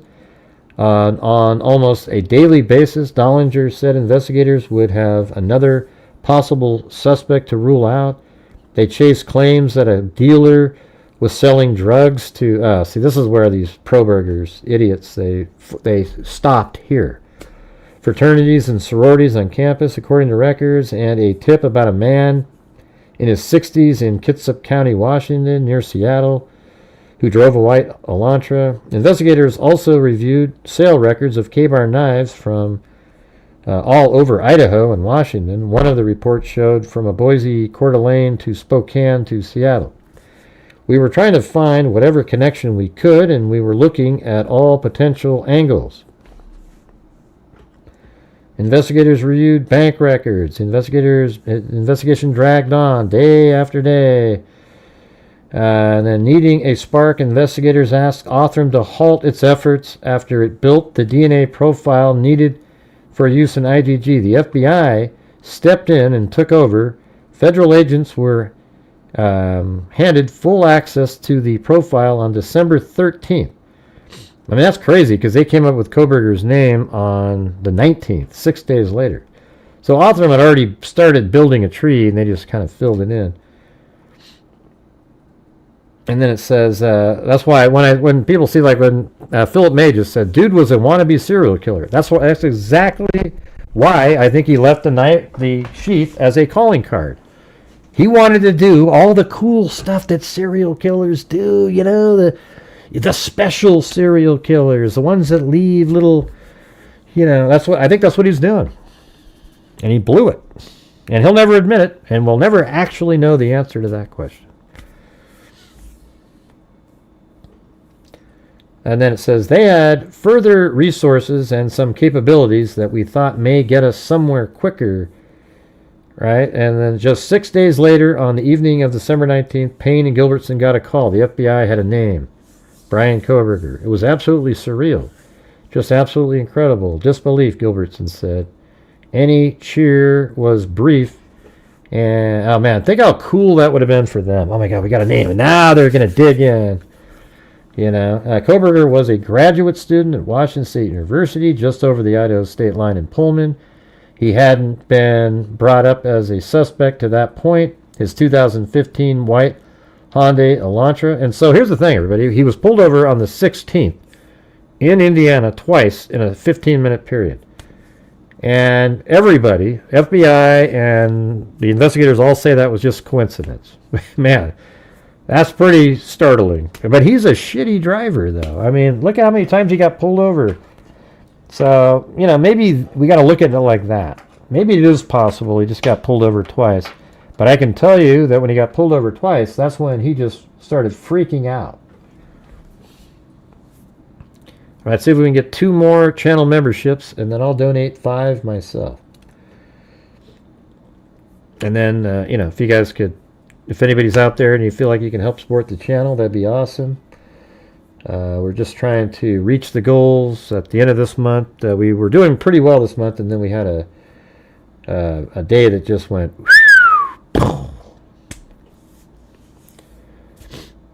And then my video from yesterday just fell off a cliff. I don't know what happened. It was being watched and it just went pew. And that's one of the best videos that's out there. The title even says. Yes, that was an incredible law enforcement stop. So they must have heard that and just went. Yeah, well, they got the name, and then Kohberger gets pulled over twice, and then that made Kohberger incredibly paranoid. And so when he got home, that's why he was doing what he was doing, separating trash. Now, according to this article, though, let's see, the next day, December 20th, the FBI dispatched to his parents' home in Pocono Mountains, Gilbertson said. He declined to provide specific, citing confidential operations, but agents were inside the tucked-away gated community and confirmed Kohberger was there. Wow. They began around-the-clock surveillance of Kohberger's family home. They were there for like over a week. Said an Idaho investigator hurriedly worked towards establishing the grounds for an arrest warrant. The investigation, which had expanded into its 6th week, moved quickly at that point.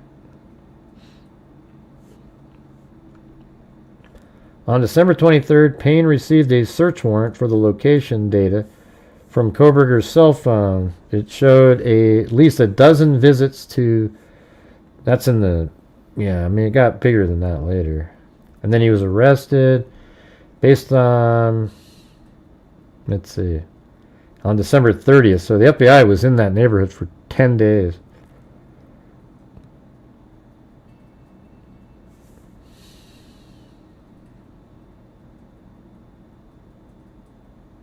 Yeah, text messages obtained through subpoena and explained in the report showed that WSU professor had discussed Kohberger's interactions with female students during his time as a teaching assistant, and one thread a professor told the group they should consider performing an intervention on Kohberger after he offended several women. Kohberger planned to work as a teaching assistant again next semester, he told Payne and Gilbertson, but according to a report, the university terminated his position. Right. Yeah, I mean, but that's after, like he started treating everybody, giving him A's and stuff, but then he went back into his normal ways. The case lead prosecutor also recently reiterated to the New York Times that the back-to-back traffic stops were totally coincidental. See, it says it right here. In mid-December, Kohberger's father flew to Pullman, and they began a cross-country road trip back to Pennsylvania in his son's white Hyundai Elantra. And I think the dad sort of was suspicious of him. During the drive, they were pulled over by law enforcement twice in a 10-minute span just east of Indianapolis in stops that the FBI long denied had anything to do with him being tailed. And the thing is that was on the 16th. And they didn't even know who Kohberger was until the 19th. See?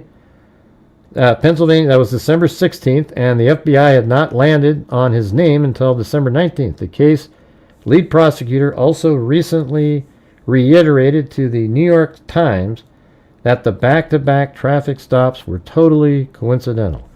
Kohberger had interest in becoming a professor. Is anybody here, you guys? I mean, this is just... we need more commenting.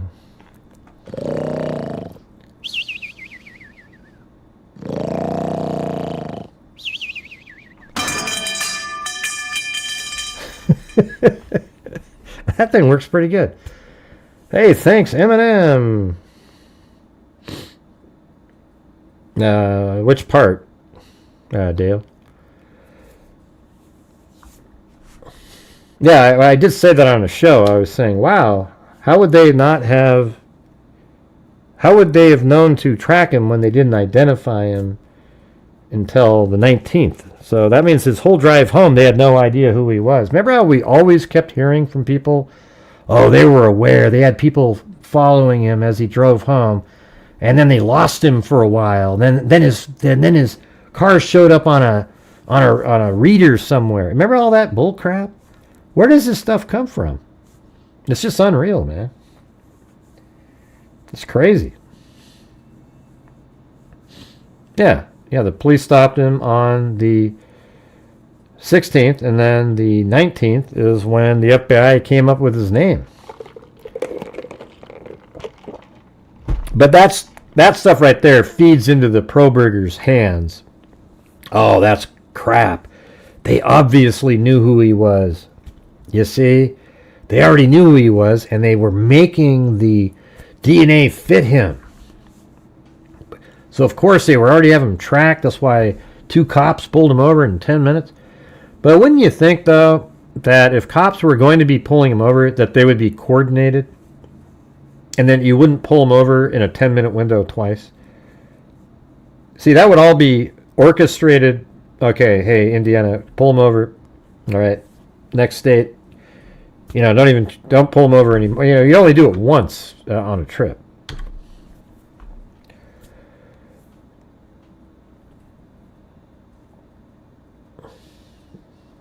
Yeah, you remember that? Yeah, remember that, Teresa? I mean, it's crazy. That was reported all over the place.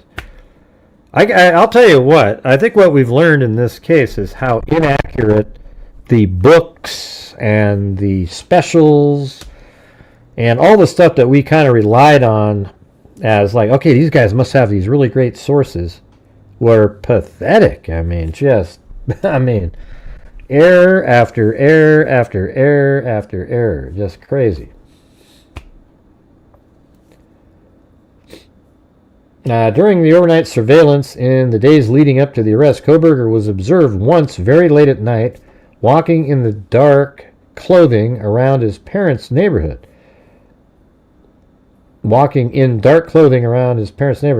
reports that law enforcement witnessed him throwing trash away in his neighbor's garbage were untrue. I mean, man, that was a staple. Thanks again, Eminem. That was like a staple piece of information, right? Remember that, everybody? CR, all the rest of you out there? Don't you remember how it was just like, oh yeah, he was separating his trash, and then he was seen throwing the trash into the neighbor's garbage. I mean, it was like every single, every day you'd hear something like that. And it was complete garbage. He was separating his trash in the living room when the cops came in and arrested him, though. I think that was online stuff. Kohberger made a break for it as police forcefully entered and tried to get downstairs, headed for his room in the basement. So he tried to get to his room. Included on a search warrant, a list of a dozen items. Up here it did say...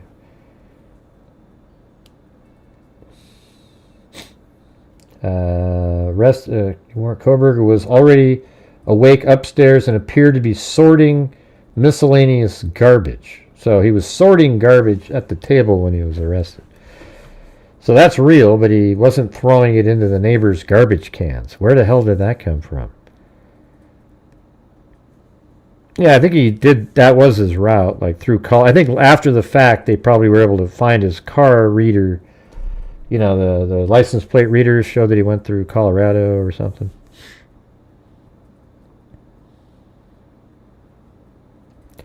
Where's the video where it shows him cleaning his shoes?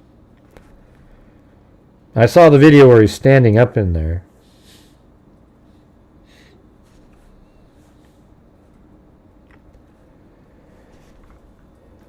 Anyways, there's also I can't tell how many people sent me, what book the page 118 was, a Bundy book, etc. But the book was Feel the Fear and Do It Anyway by Susan Jeffers. And that's the book where apparently, that means even if you're scared though, you got to go do it. Kohberger's disposition during their interview was calm, and then when they brought that up, he freaked out when they brought up the Idaho case.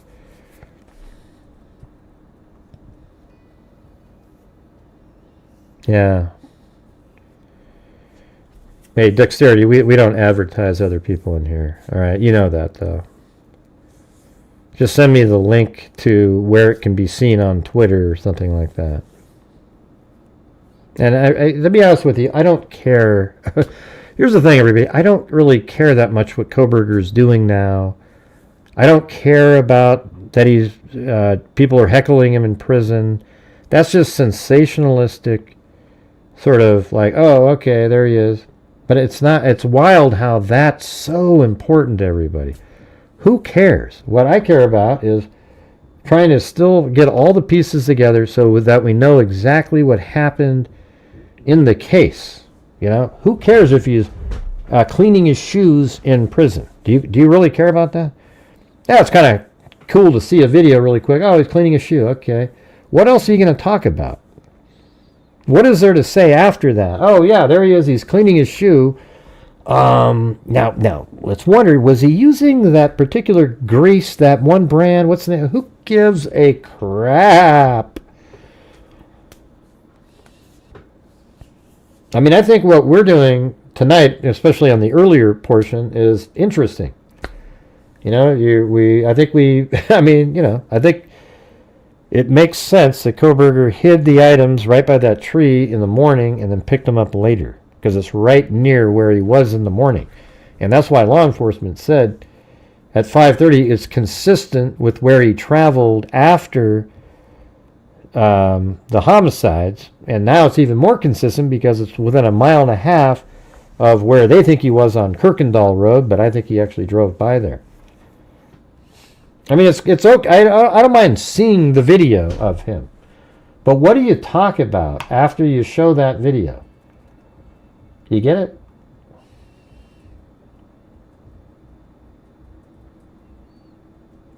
Well, let me see. What documents are they referring to?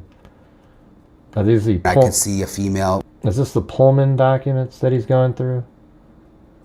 I mean, doesn't it just suck that all these people have YouTube channels now? Brian Enton, instead of just working for their networks, they're taking up now other space. Why do they need the YouTube channels? Is this the Pullman, Washington documents? Is that the one? I don't know which ones he's referring to. And he just sets up everything like a stage. Okay, spread out some paper on a table, fan them out, and pretend that you're just digging through them all. Let's see. Probably desperately needed to be to the bathroom. Yeah, I know. There's six. I have the Pullman, Washington documents, right?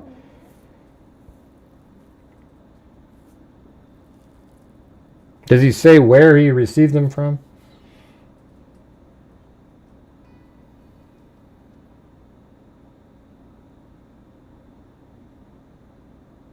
No, that's different, it looks like. I have the Pullman. That's not going to be these. Yeah, so again, like the networks, they get everything before everybody else. Right, there's a whole bunch of them, you know. You got like even Vinny from Court TV, you got Banfield, you got him, this guy, and they're all just sort of like, you know, I mean, let some other people cover something. It's just wild, you know. He read from interviews with, yeah. I see that he's talking about Dylan Mortensen and them. I don't know where those documents come from. We don't have them. You know, maybe the Moscow Police Department sent them.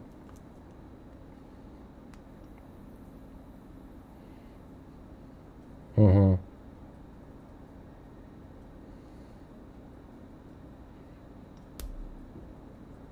Yeah. I don't see where it says where they came from.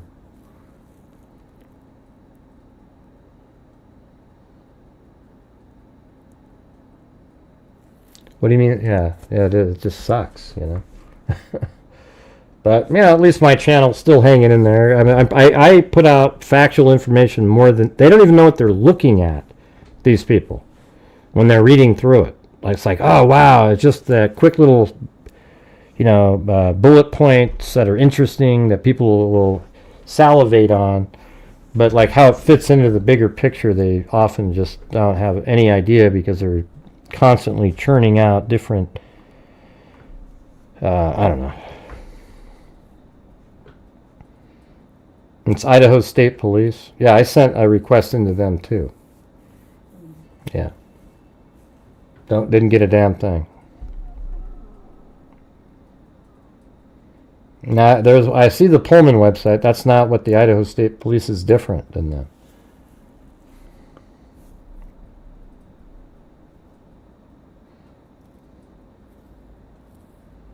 No, those handprints are just oh, yeah. For your channel, and it's the only channel that will get a dime. Well, thank you. Alright, let's see. Maybe we can set a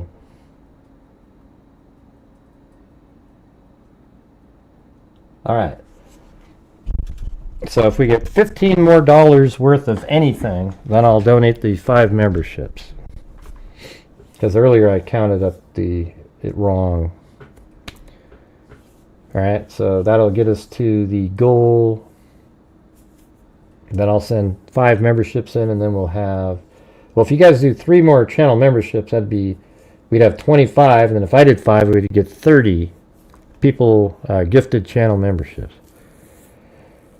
Nothing, Berg. Yeah, the handprints are nothing. If they were something, they would have been part of the case. They're not, though. Kohberger didn't go up to the window after wearing gloves and everything and say, hey, let me take my gloves off really quick, stick my hands on there, and look through the glass. Hey, maybe he did it on one of those other nights, though. No, he would have not done that.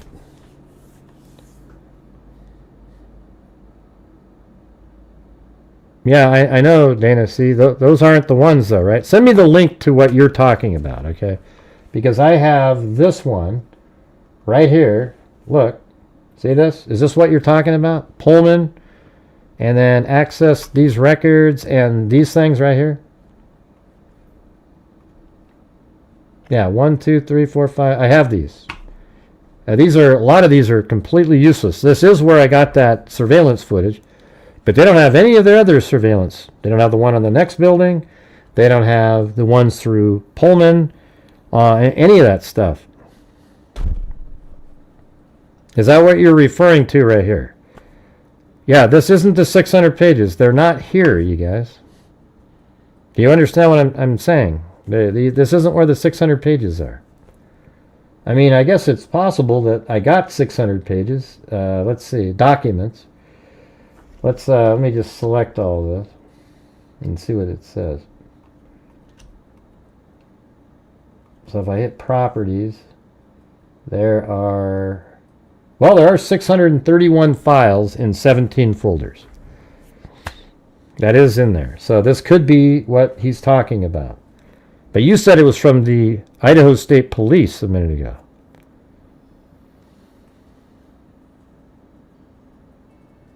No, I mean, I do have these folders. Let me just show you the folders. They look like like here's one of them, right? And then you got you know, these don't look like, you know, Dylan. Well, you know what? Let's see. Are these all scanned? I can check these. Yeah, see, yeah. None of them are OCR'd, anything like that. What about this one? Yeah, this.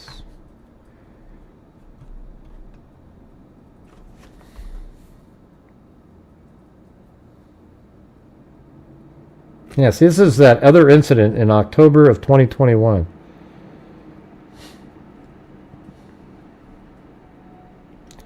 Yay? What do you mean, yay? Where? I don't see them. We just need 3 more. I'm going to give 5.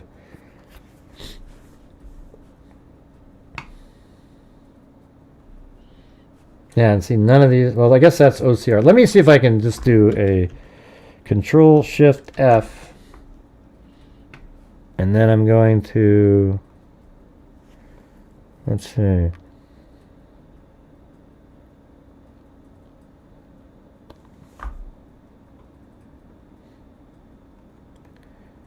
going to browse, go to J, YouTube videos, working on, Kohberger.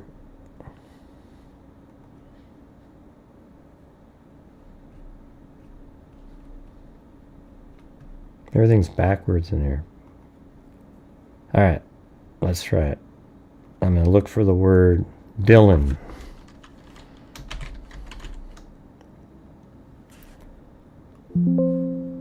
Will it show it?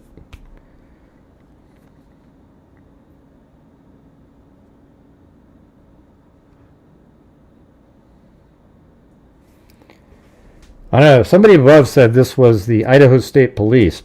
Pullman isn't Idaho State Police. In fact, that's not even in the same state. So, was it just luck that one of them had 600 and something?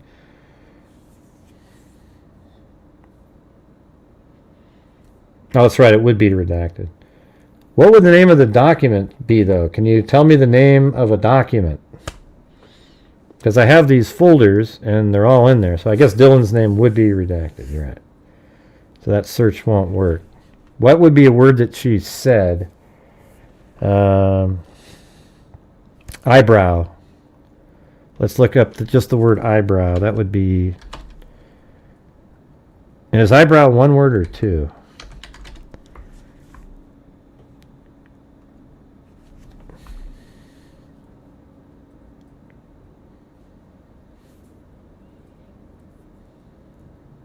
Why would I search for I'm here for you? Why would Pullman police interview Dylan? Yeah, that's what I don't understand. Yeah, I mean, I don't think I'm in the right place here. I don't have the documents, I don't think. There are 631 documents in the Pullman release. But yeah, why would Pullman police be interviewing Dylan Mortensen? That makes no sense.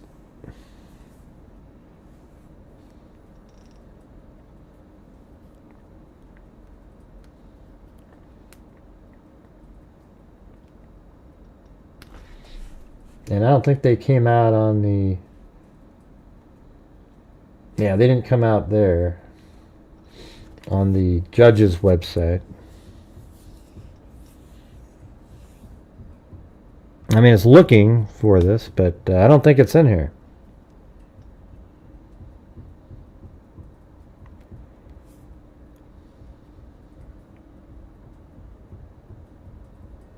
I don't know what that means, Rachel. I have no idea what you're saying.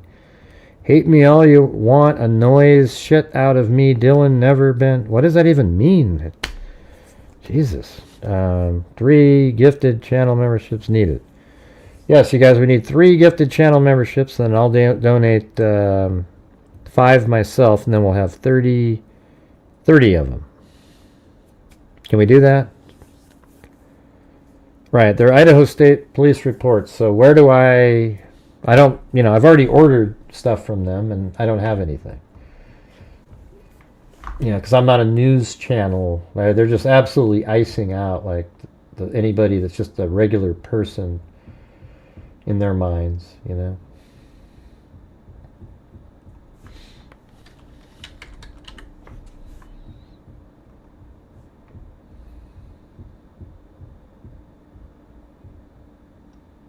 Let's see. Yeah, Idaho State Police. And let's see.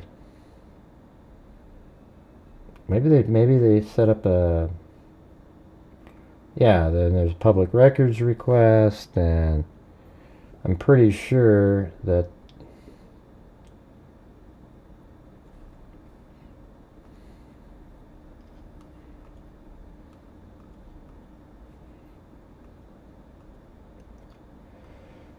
yeah, I don't know. I might have to do it again. I already got it in my little FOIA request folder that has City of Moscow, City of Pullman, Idaho State Police, Latah County Sheriff, Pennsylvania State Police, Washington State University Police Department, and Washington, then, Pullman. That's the other one. Hey, thanks, Jeepers. And no, that those files that I just checked don't have her name in there. And yeah, why would they? I wanted them, Pullman, for the surveillance footage of the Elantra driving on Stadium Way, and the other camera that's on Johnson Avenue. 2 cameras there, and yeah.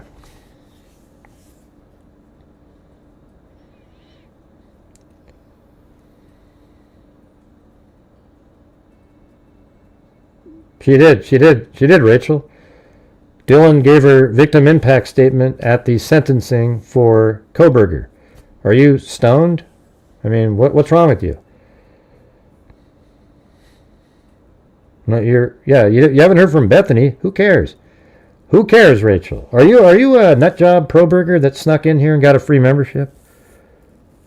Because your comments are embarrassing yourself, not to anybody else. They're just really embarrassing. They're almost idiotic. Yeah. Bethany, I said wow. You said what? Bethany, I said wow? What does that mean? Bethany, I said wow. I don't see anybody in here named Bethany. Bethany, I said wow.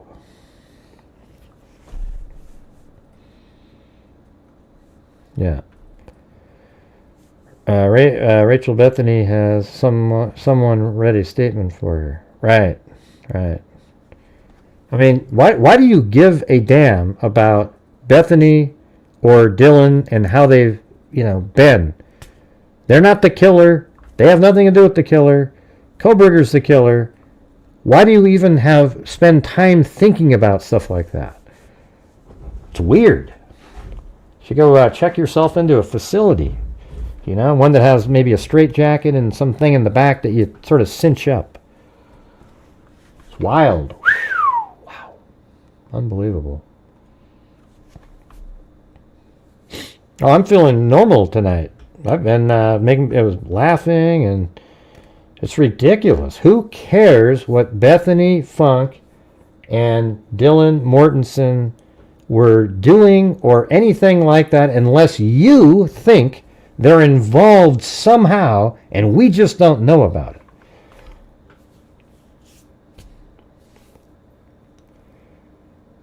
All right, we need 2 more channel memberships, you guys, and then I'll donate 5. Let's go. We can do it. Pretty simple.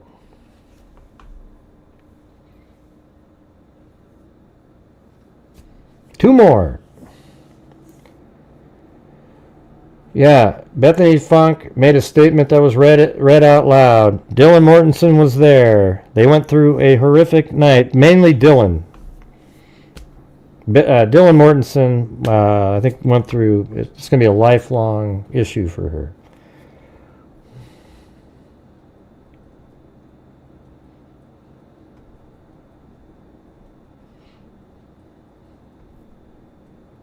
Yeah, I don't know. I don't think Kohberger saw Dylan. I guess it's possible.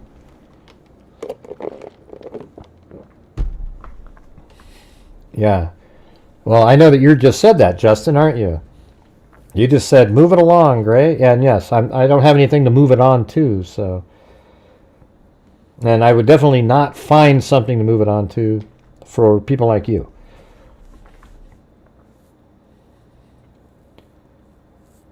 Yeah. Must have been exhausted too.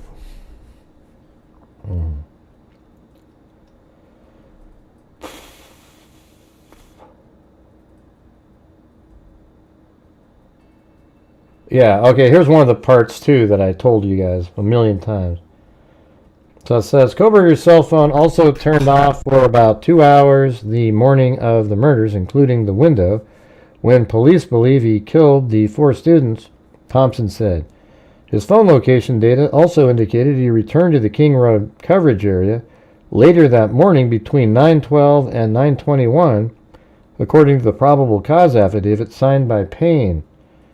The King Road neighbor's security camera did not show Kohberger's white Hyundai Elantra again between those times.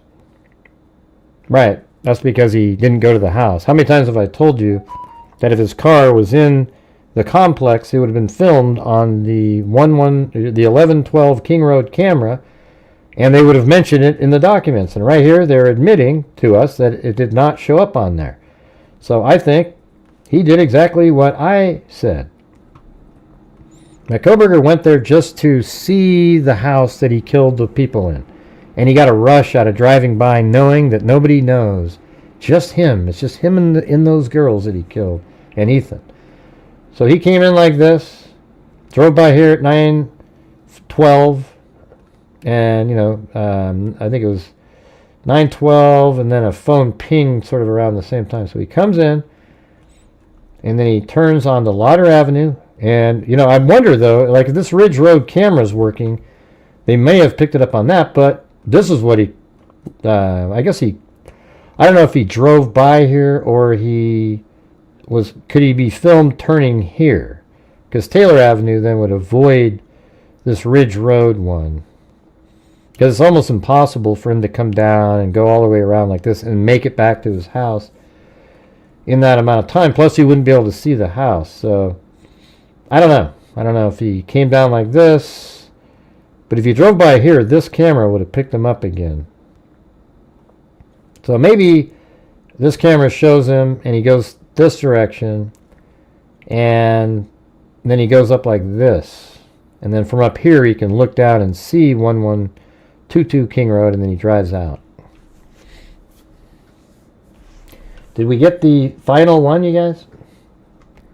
We just needed one more channel membership. Yeah, he had his phone on.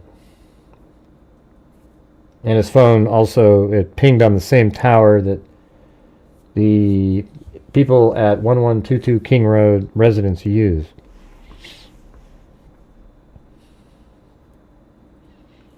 So if we get the one more membership, I'm going to go and, or just even if it's $5 or one more membership, same thing. Then I think we need to talk about that case that was solved that we covered from a long time ago.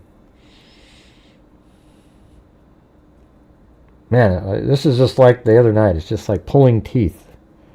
You guys know what we do here. We're trying to reach the goals. He knew yeah, well, he may have known by checking a scanner. We don't know.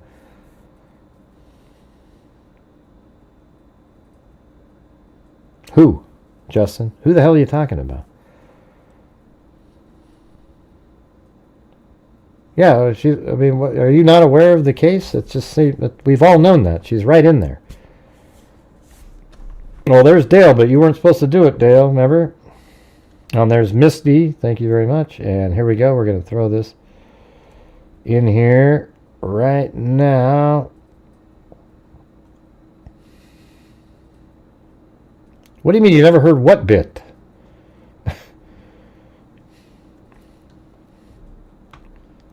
What bit didn't you hear before, Justin?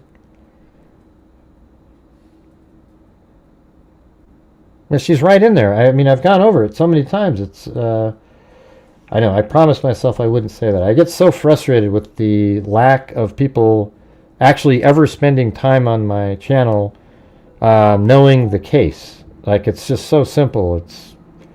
This is Dylan's room right here. You see this? That's Dylan's room. That's the stairs that go up. That's the kitchen. Xana's room is right around the corner here. As a matter of fact, there's Dylan's room right there. There's the stairs that go up. And Xana's room's right here. See how it's just Xana's running up the stairs and Dylan's right there in the room? It's right there. Easiest thing in the world.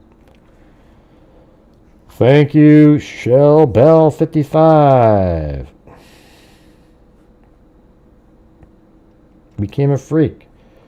So here's the living room. And this is Xana's room over here.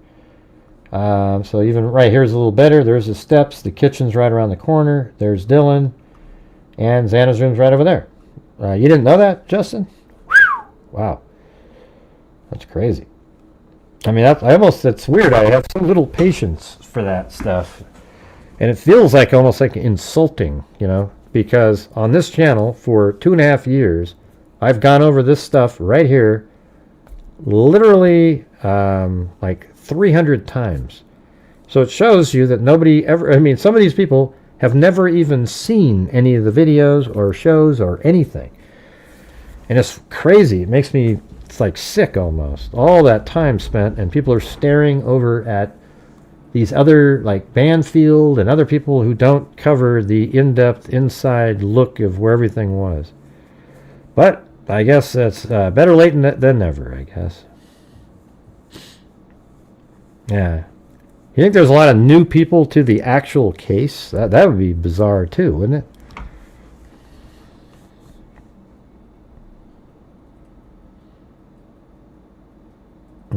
I don't see Callie Gal. I don't know who you're talking to. Maybe I need to put it on... oh, there it is. Live chat.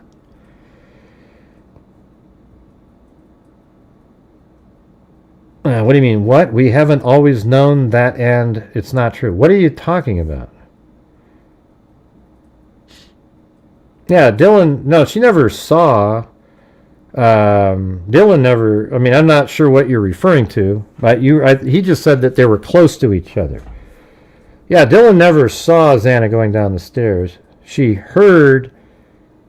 she thought it was actually Kaylee going down the stairs, but law enforcement believes it's was Xana going down the stairs. I don't think she saw anybody, though. Remember? She just thought it was Kaylee coming down the stairs.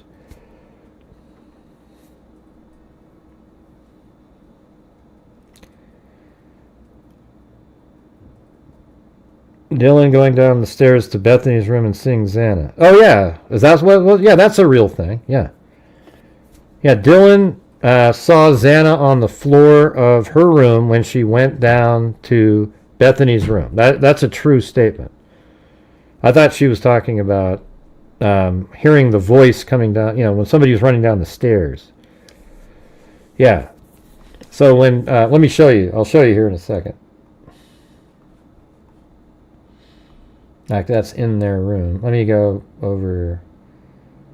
I know she's on her back and everything. Okay, so right here, this is a perfect one to look at. All right, so check it out. Dylan's room is right through this wall here. And I just showed you a minute ago. There's a door, and then the stairs go up, right? So when Dylan left her room, she ran like this, and could look over and see Xana on the floor over here, and then went down the steps right there, and then went at the bottom of the stairs, you take a hard left U-turn almost, and then right below here is Bethany's room right below us. All right? And so that is a truth. I don't know what you guys, I mean, there's two different things. Maybe Callie Gal thought you were talking about when Dylan said she didn't see somebody running down the stairs because she only heard, and she said it was Kaylee. So there's two things like that involving stairs. So I think you guys are just overlapping, talking about two different things, but seemingly the same. And thanks, CR, the membership gifting queen. Look at that.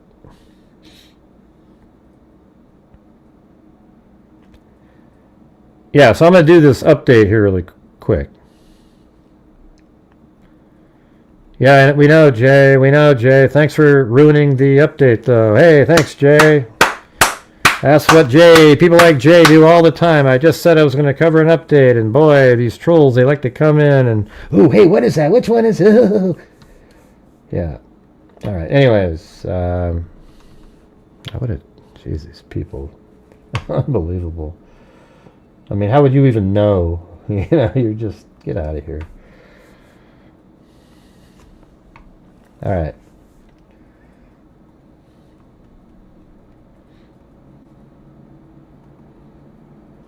Right, so this is one we covered back in, a long time ago. Let me see what the date is on. 2021 in June.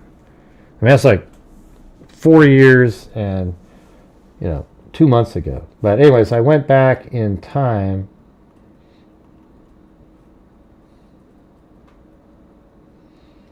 And we can look at these really quick.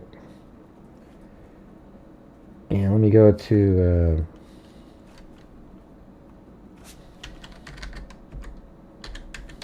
right there. See, you can see how old it is because the little slider is way up there.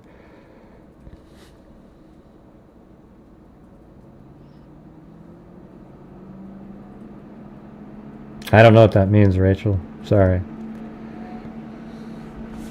I don't know.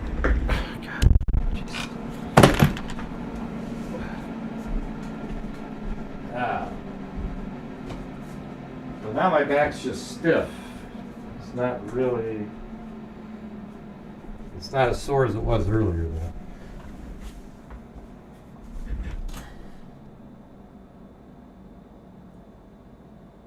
Hey, thanks for the Venmo. I don't have any numbers to confirm. I just had to go get it. You said confirm the 4 numbers. I don't know what you're saying, Rachel. I don't have 4 numbers to confirm. That's what's confusing. Yeah, I don't know what you're saying when you say that. 4 numbers to confirm. I don't have anything on my screen or anything that has anything to do with 4 numbers. But thank you. Well, I'm not sure what you're referring to, Rachel. So you're doing that thing where you're whining when somebody doesn't even know what you're talking about. Gray, can you confirm as the numbers? I don't know what that means. The 4 numbers. Can you explain that to me? I'm trying to ask you. That's why I got up and got my phone, because I have no idea what you're referring to. Is there something that comes in my email with 4 digits? Looking. Let's see. Well, this is somebody else that sent on there. Let's see. Yeah, I don't see any 4 numbers. Okay, right. But the only comment I just saw was the one that you just said. Yes, it does as not. Okay, well, I don't see anything. Sorry. I appreciate that, though. Thank you. I just don't see any 4 numbers anywhere. I don't know who Joan is. Yeah.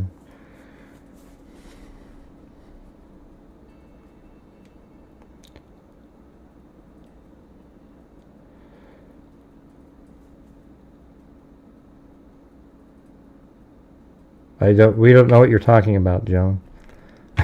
See, there's just these crazy comments that people are making in here.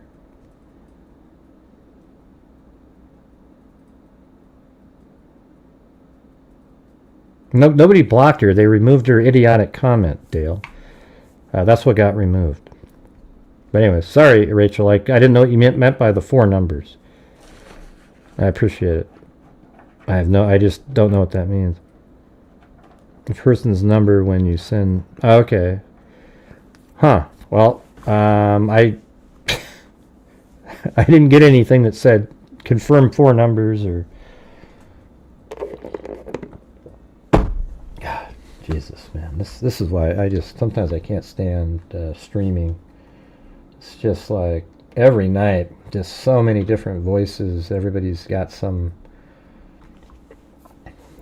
some comment to make about something, and just let me do the damn show. My God. You know? It's unreal. Okay, so this is the... I'll just go to the next page over here. Alright, so it's been 2 long years. Okay, that's old one. Let me go back. That's 1998 is what I meant to put on there. I knew there was something. It said 88, and that wasn't right.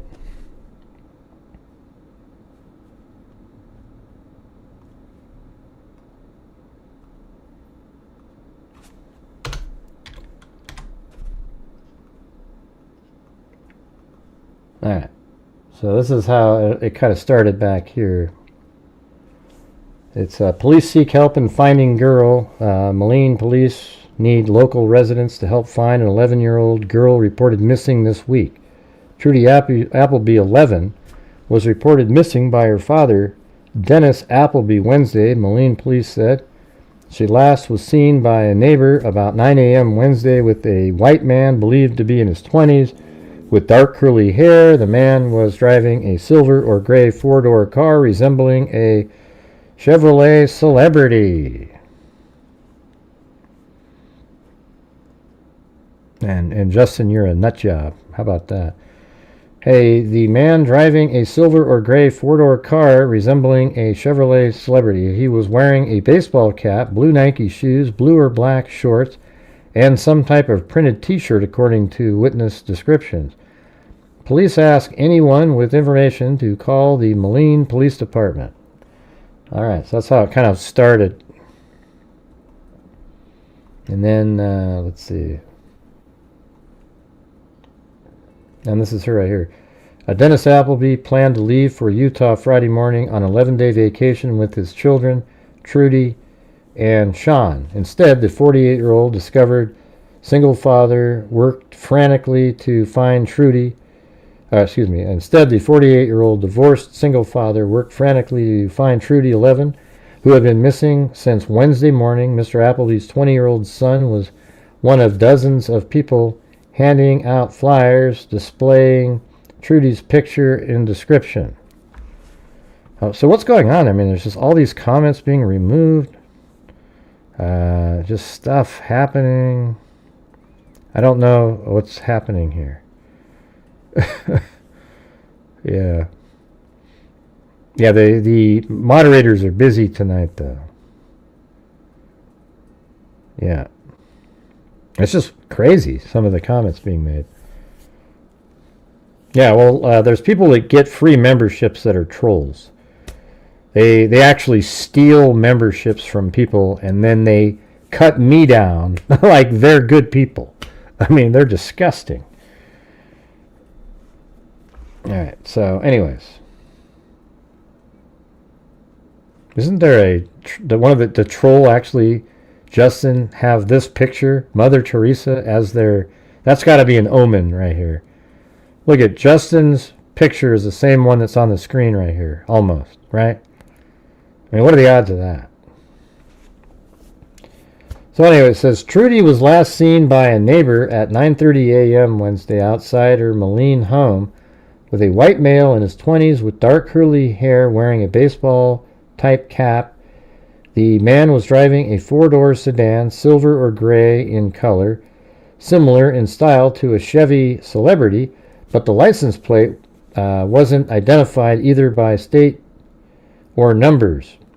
He said the car has 3 round red taillights on each side of the license plate.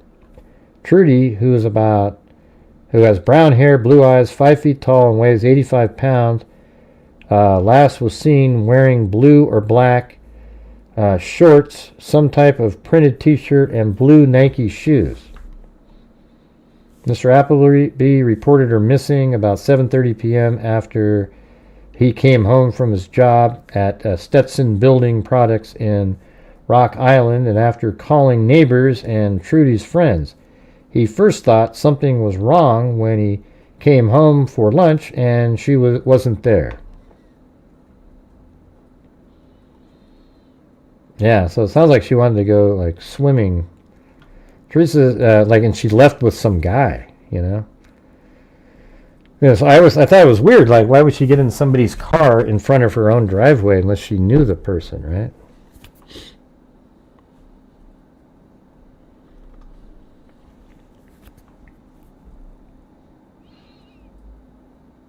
Yeah, so there's that. Let's see if there's anything interesting that comes up. And there's a sketch. Look at these sketches. And that's the father. And he probably looked like that for all those years, The father of a missing 11-year-old Moline girl said Tuesday his daughter did not run away, and developments in the investigation a week after she disappeared suggest police agree. The FBI, so she didn't. She got into a car willingly with a swimming suit. Now, several Moline police detectives are assigned to the disappearance. The national television show America's Most Wanted also is expected to air a segment. Yeah, so now I'm just going to move it to. Let's see, this is from 2006, so maybe this will have more information. A decade later and still no answers. What happened to Trudy Applebee? She was last seen August 21st, 1996. It was a few weeks before her 12th birthday. Her father, Dennis Applebee, got home from work. No Trudy. His street smart firecracker kid was gone. The house near 41st Street and 20th Avenue in Moline was just as he had left it. Her purse was in her bedroom. A few $100 saved for vacation remained too. She didn't call her friend that morning. She always had before. Friends were at Credit Island Park that day. Was Trudy? A swimsuit and towel were missing too. Did something go wrong at the beach? Had it been covered up all these years? Her dad thinks so. Police aren't sure she was ever there. They searched anyways.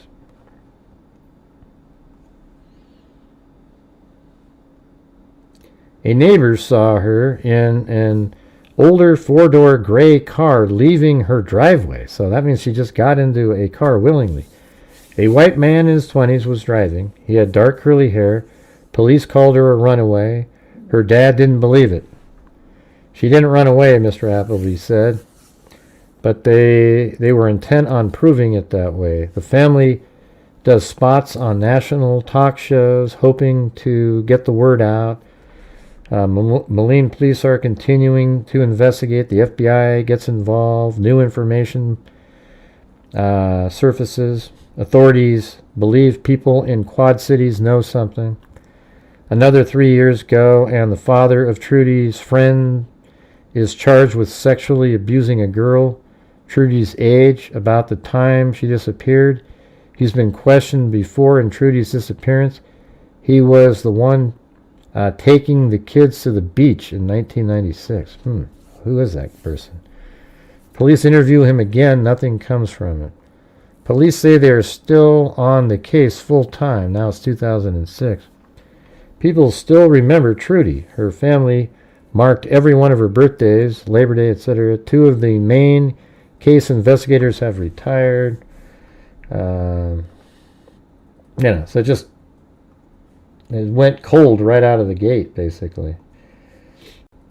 Let's see what this one says. This is the only document that I used originally when I covered this. Trudy's father departed from their family residence to work. This is a Word document online.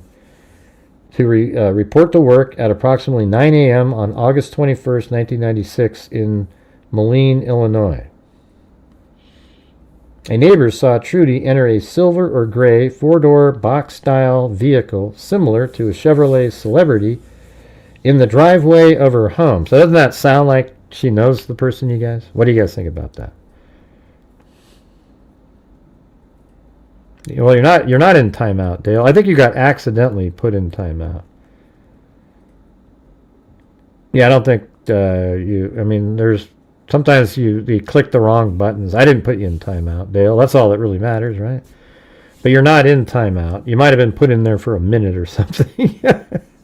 I don't think anybody did it intentionally.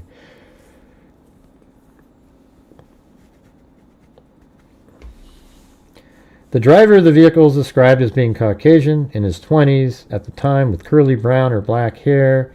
Authorities believe that Trudy may have known the vehicle driver. See, there you go.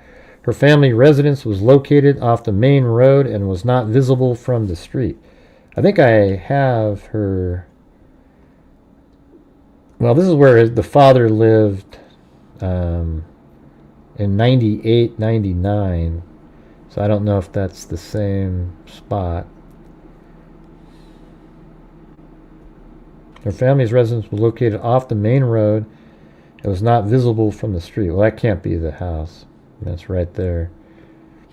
Unless it's like back here, maybe, maybe that house right here,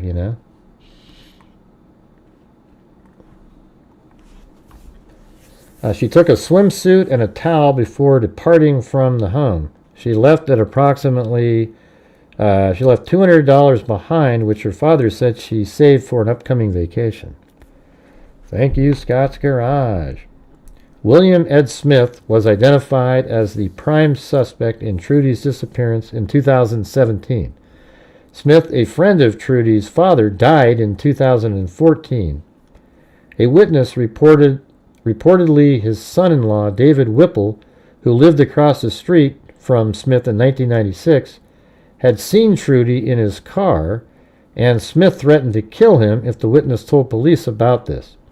Smith was seen alone later on the day of Trudy's disappearance, but Trudy was never seen again. So obviously this person has something to do with it. He had his car scrapped within a week of Trudy's disappearance, and he acted despondent whenever her name was mentioned.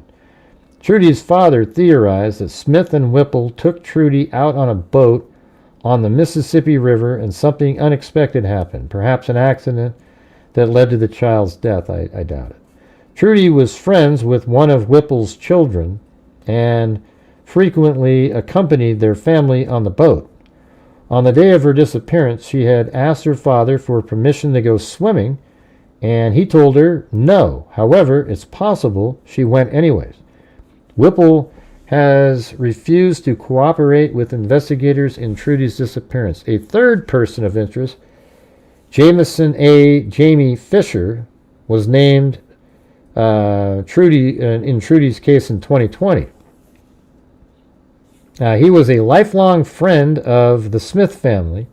Photos of Fisher, Whipple, and Smith are posted with the case summary. Smith died in 2014. Whipple has refused to cooperate with investigators in Trudy's disappearance. Police are appealing to anyone who might have seen any suspicious activity in the areas of Campbell Island. And by the way, this is the guy right here. This guy right here is the one that they've arrested. This guy right here. So he was a friend of the family, and he was also knew those other two guys. Police are appealing to anyone who might have seen any suspicious activity in the areas of Campbell Island, Blackbird Island, Dynamite Island, or the boat launch at Empire Park in East Moline, Illinois, on the day Trudy disappeared. Her case remains unsolved.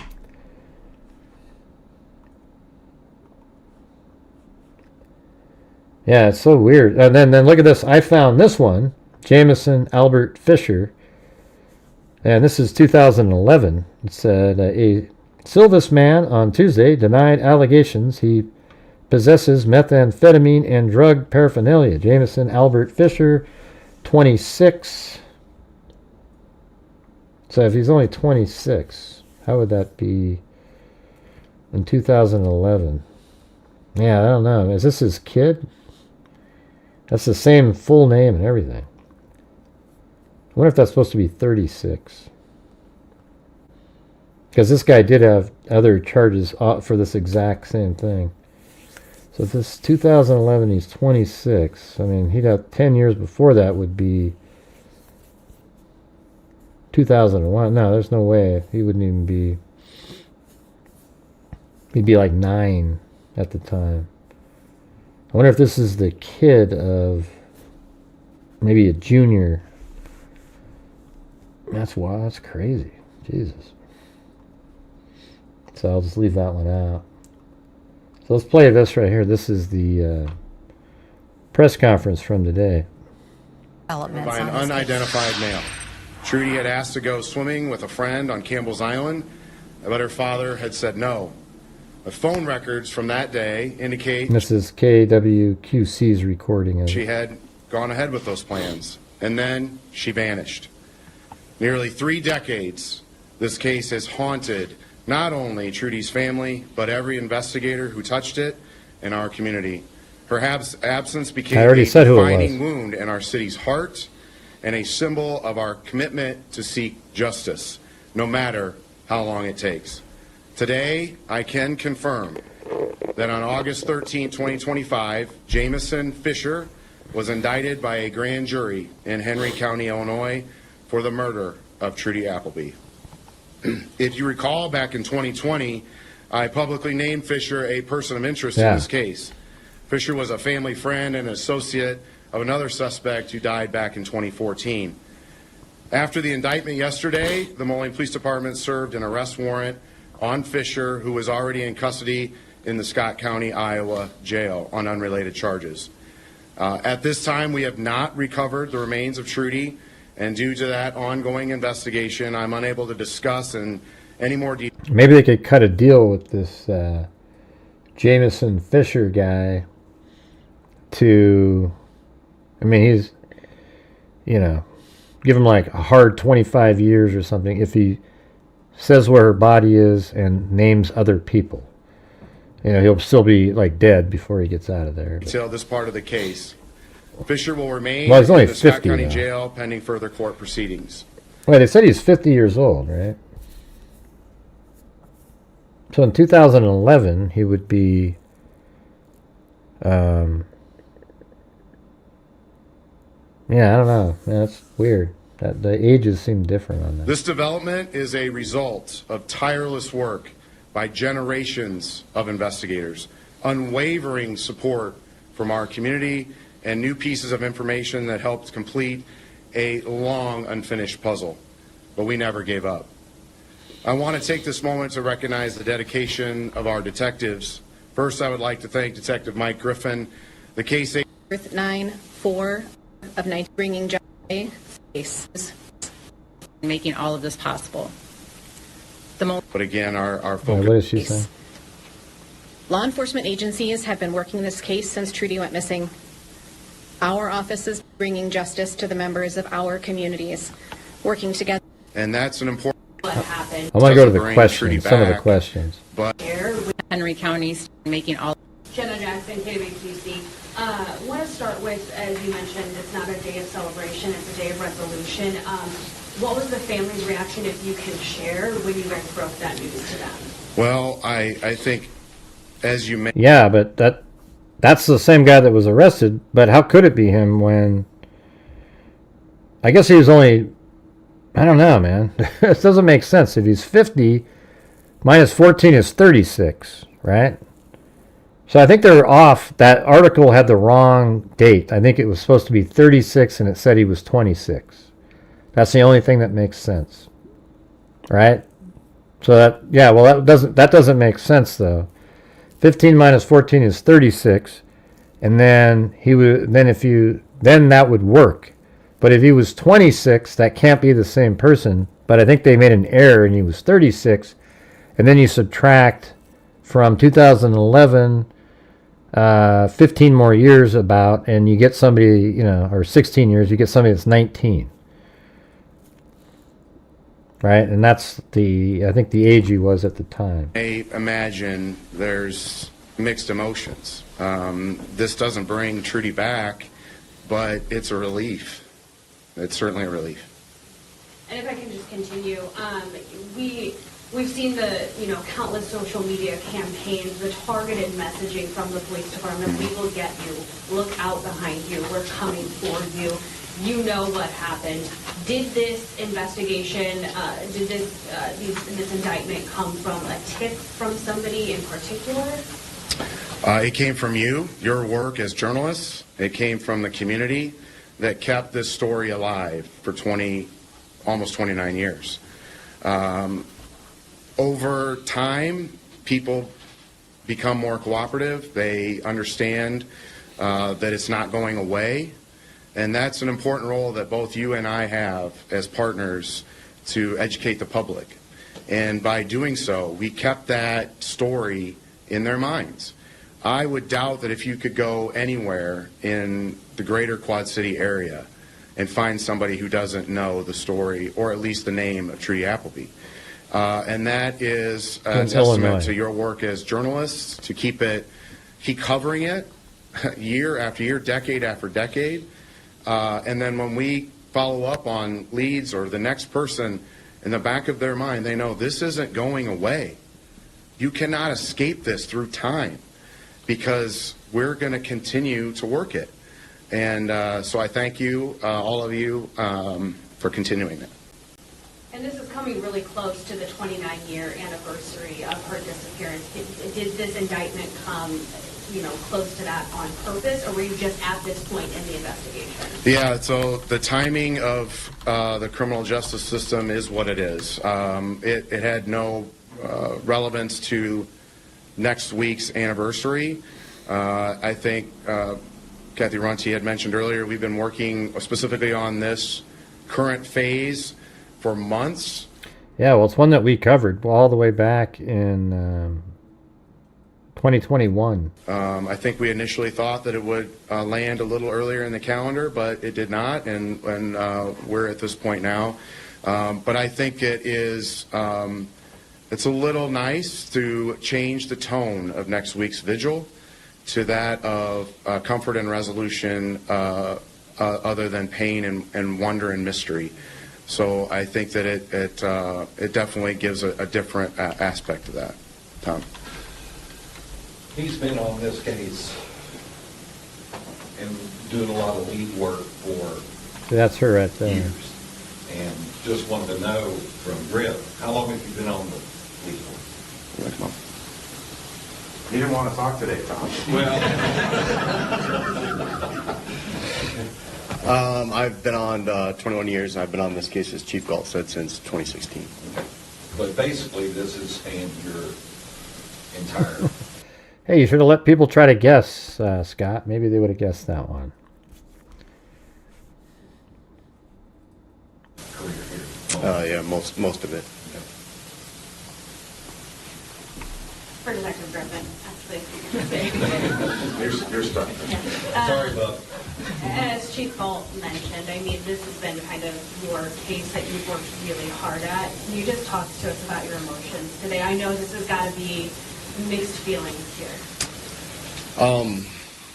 God, you had to ask that question. It's not my case. I think Chief Galt and both attorneys said it. It's our case. It's the community's case. We'd have never done this without the community support. Chief Galt just said it that, a couple of years ago, Crime Stoppers put a billboard of just Trudy's face up that said, if you know something, say something. We didn't have to put our name. It's because of all of you.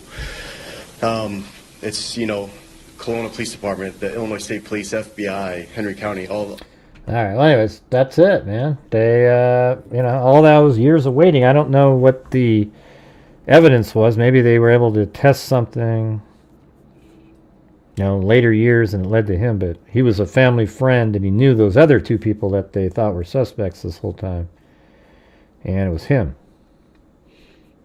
I mean, what a nightmare. And the thing is the people that they always thought were that guy's associates, but they didn't have him on their radar until 2020. So that's kind of interesting, that part. Anyways, what else, you guys? You got anything else you want to talk about tonight? I've been on there for 2 hours and 44 minutes now. We went ahead and put Justin on timeout for a good 24 hours. I think he's a troll, to be honest with you. I just, every comment out of his mouth is some half-assed, hey, thanks, Third Eye Han, or Han. Thank you. Nah, he wasn't 12. Yeah. I mean, who? The killer? Nah, I think the date was wrong on that article. I don't think that was correct. I think he was 36, not 26.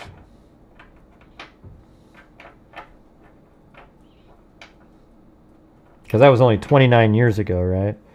And I guess the guy was 21 at the time. 20 to 21 years old. The killer. Because he's 50 now, and subtract 29, that's 31. Well, he was 31. If you go to 96, it's 29 years ago. He's 50 years old, so that'd make him 21 years old. That's what I was trying to say. All right. Yeah, well, she didn't go missing. She was killed. She didn't go missing.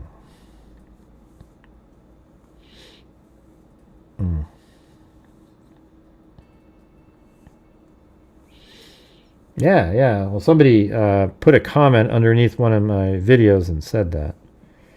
So I thought I would bring it up because we did cover it 4 years ago. And I'm not sure how anybody knew that we covered it 4 years ago, but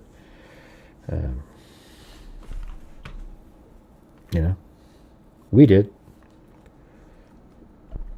I've covered thousands of cases. That's probably why I'm can put pieces together of random cases. William, see, this is where those Smiths lived, right there. They didn't have Jameson's address in here. At the I couldn't find it anyway either. So here's his been verified right here, right? This is him.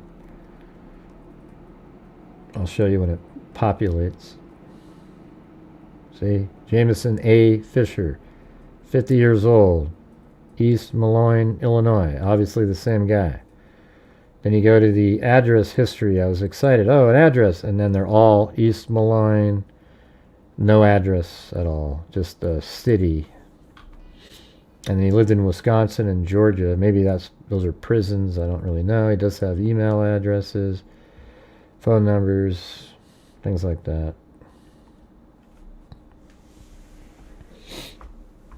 Hey, cool, Dale. Wow, see, like M10, like 5 minutes ago, said, no, the guy in the press conference, bad joke. There's only been 2 comments since then. And that's where we get this.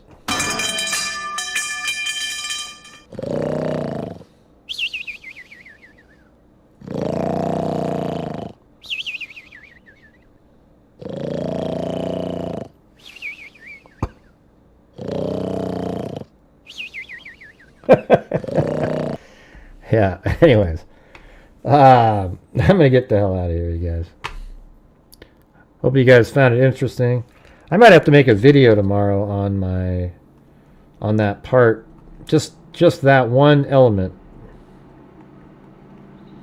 of where he probably kept the knife overnight. I mean, we've talked about it before, but I feel more confident on it now. You know? I think that might be pretty interesting for some people out there. What do you think?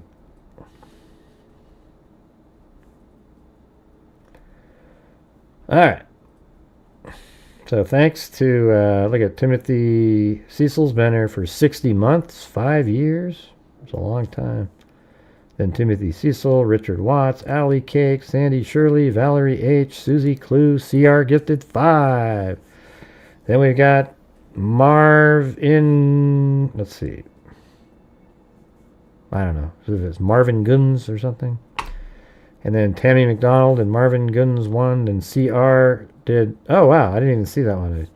It would have been it didn't show up on my screen earlier. Well, thanks, CR. That was like a cat eye donation. Then Mary. Then Dale Gallio. And then Tammy McDonald. Brown-eyed girl. Da-da-da. And then CR.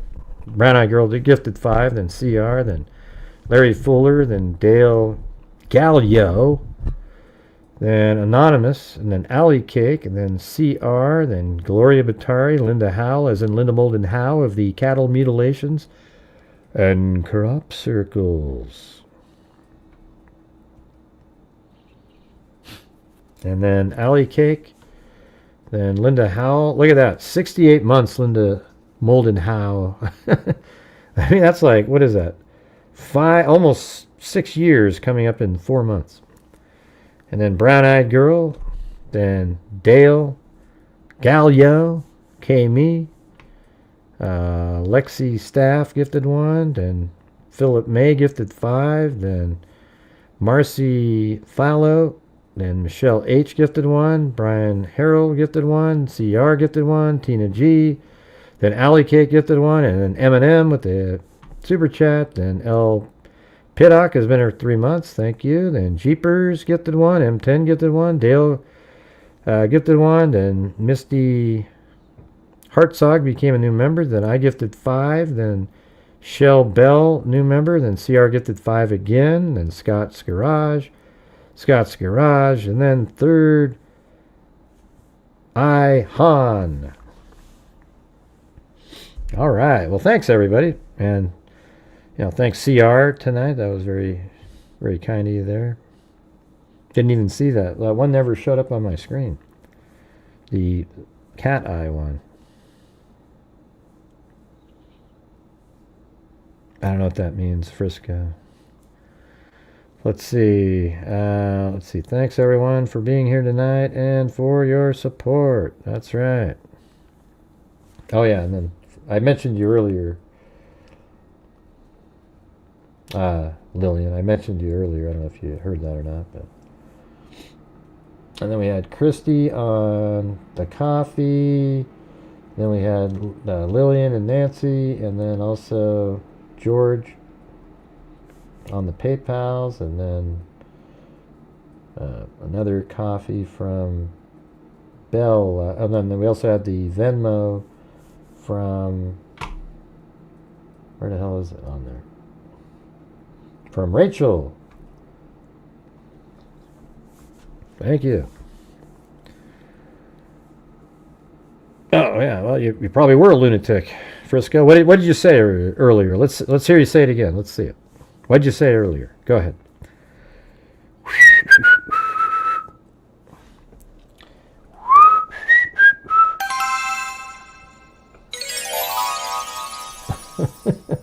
You are a curious being. You are a curious being.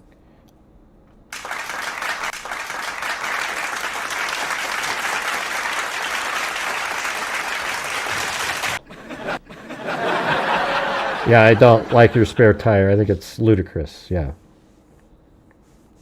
I think it's ridiculous. People were saying he put drugs in the spare tire. No, that's not what... we don't do that here, Frisco. We don't do hunches, and we use the facts of a case and then speculate reasonably with the information we have. We didn't do what you do. That's other channels like to do that stuff. I don't find it fun to just do wild speculation based off of nothing and talk about it. It's a complete waste of time for me. I like to talk about things that get you somewhere. All right? That's the difference. All right? So that's how I do it. And it's always been that way. And I'm sorry if it doesn't fit your cup of tea, but that's how I do it.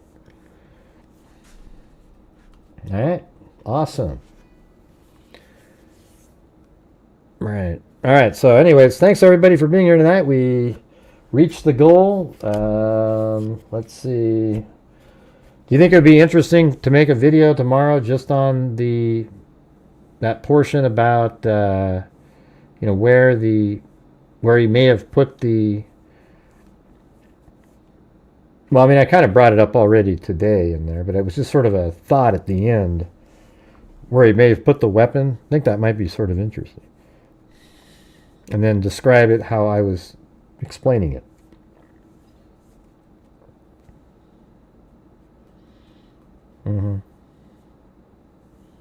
Yeah, I mean, we don't just come up with, how do we know that he didn't...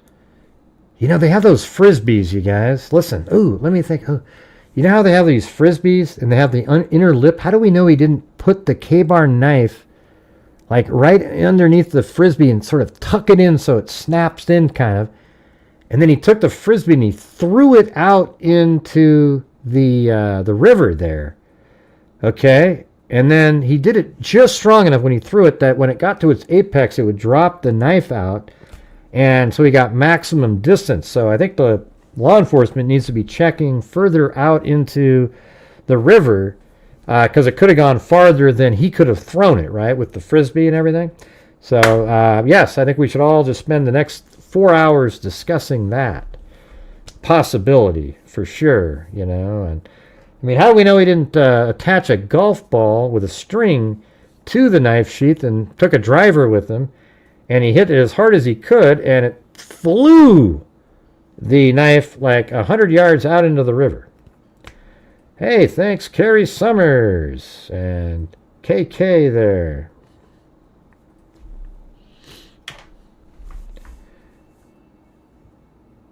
Thanks, Carrie Summers. And KK. Have a look at that picture. On page 3 of the new docs from today's, Dylan says, hey, Jeepers, can you send me the new docs, please? I don't seem to know where... I can't find them somewhere. Can you email them to me? Please? I don't know where they're located. Are they on a site for everybody to grab, or are they just send to somebody? Jeepers, here's my email address right here. I just want to read stuff for myself, okay? Yeah, we heard that she said her name out. She called her name out twice. That was in the other documents. Hello, Jeepers, are you there?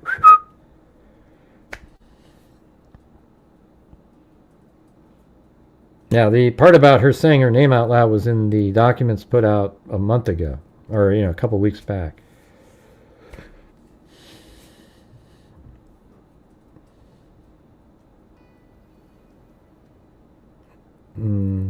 No, and she could have yelled out Kaylee because she thought it was Kaylee, but it was Xana.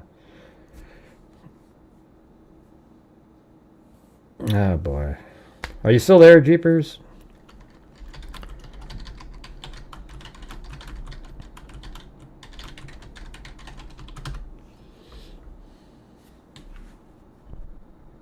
I don't know if there's like a repository. Maybe they're on one of the websites, the Idaho State Police website. I don't know.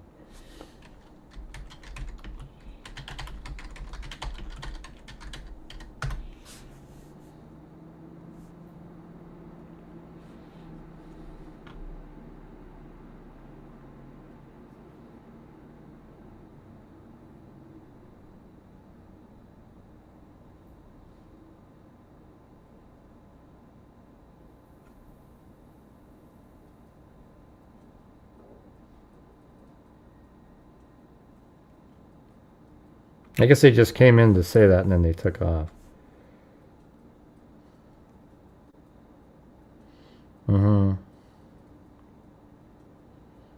Right, but he just said he was reading it.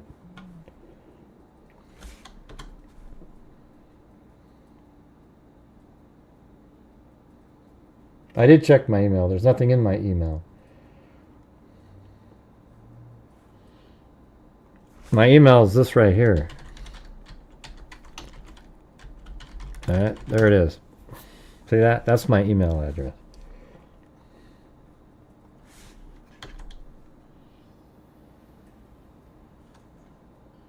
I just don't give a damn about anything about what Dylan was doing or anything. I totally get it, how she was. I don't even...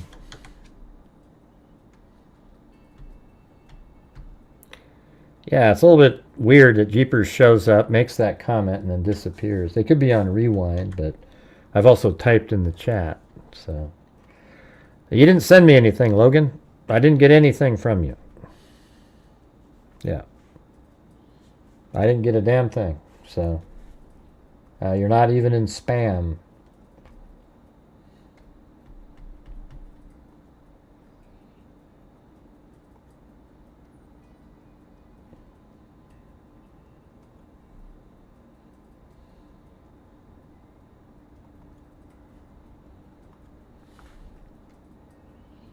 Mm-hmm.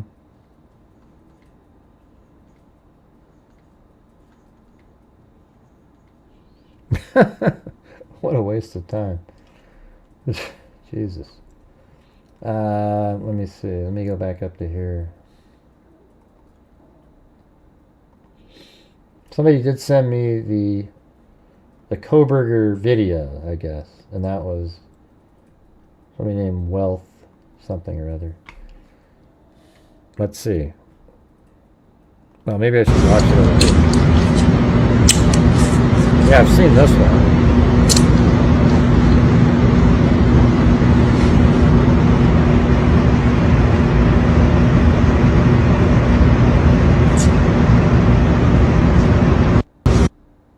Yeah, this one right here.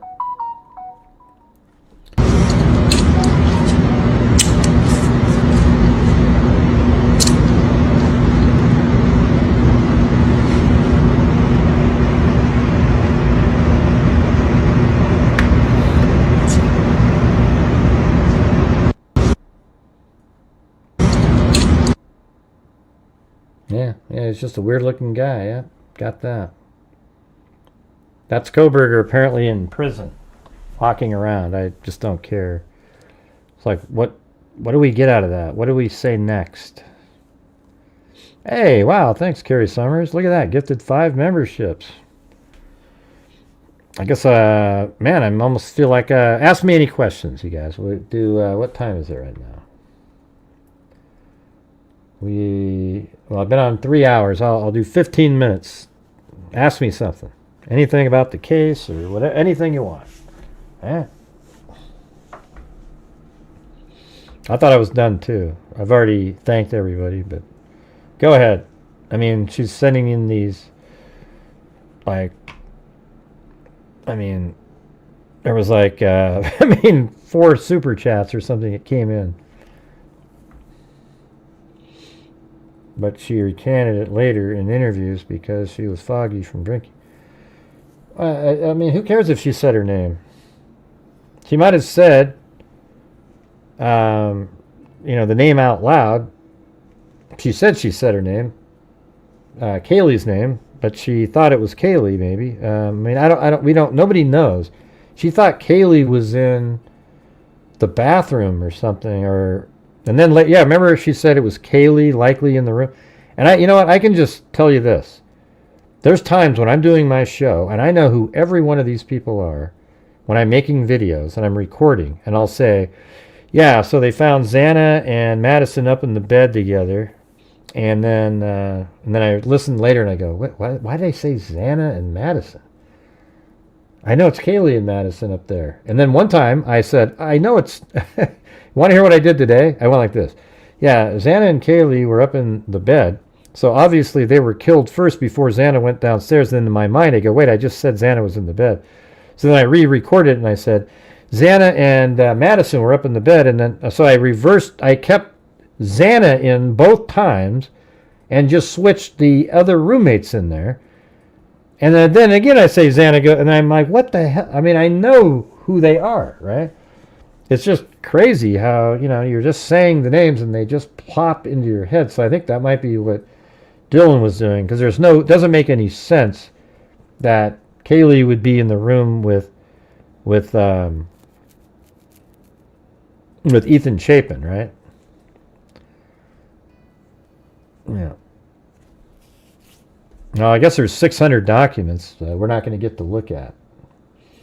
I think it's just such a disservice by the Idaho State Police not to just put them out there in a repository like everybody else is doing.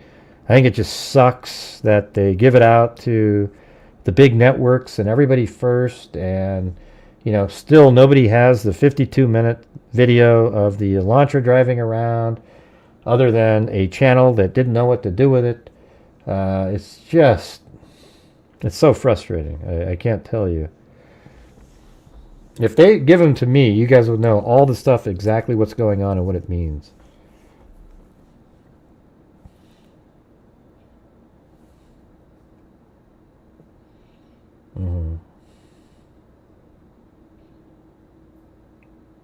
Any questions?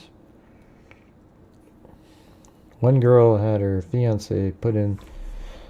Anyway. I think it's actually. Can your toe hurt if your arch hurts? Let's see. Hold on. Can your big toe hurt if your inner arch ligament or whatever the hell it is strained? I think that's going to be yes. Oh man, that's crazy. A strained inner arch ligament can potentially cause pain in your big toe. That's what this is. Because it's funny, at night I pressed in on that with my other foot and it just totally relieved it all. Because I've been walking so much. I've been walking 4 miles a day for like 2 months. The arch and the big toe are connected through various tendons and ligaments. And an injury, and it's weird too, because today it was hurting and then it stopped hurting. So that can only be, additionally, other conditions like plantar fasciitis and bunions. That's interesting. All right. That makes more sense. Message your archives gray. Arches. Massage your arches gray. Yeah, I guess. Yeah. Could try it. I might have to do that. I couldn't walk today. Yesterday I walked. You know what's cool is we actually have this path. If you open up the gates, you can do loops around the house on this little path that my wife built. And, you know, I walk around. I just listen to my thing. I did 11,000 steps yesterday just doing that. I mean, it was weird. You just listen to like a radio program and all of a sudden, wow, suddenly you've walked 3,000 steps, and then you go do something else, and you go back out, do another 2,000, and do another 2. You know, yeah, it is kind of cool. I would recommend everybody, just like if you haven't, just to go out and start walking, and you put earbuds in and listen to like iHeartRadio or Sirius Satellite's pretty good. That's what I use, and you just sort of take off, and then you come back, and it feels good. It's better than a treadmill. I've been doing treadmills for a while, and you get so bored, you just like, I'm out of here. Yeah, does it bother? Okay, look at Kohberger's being tormented in prison. Great, who cares? You know, at the same time, when you hear about it, why is that a big story? Like, what are we figuring out? Nothing. People love to get their pound of flesh. I think it's great that he's being, you know, taunted in there, whatever the hell it is. I just don't know what makes that interesting. You know, it's weird.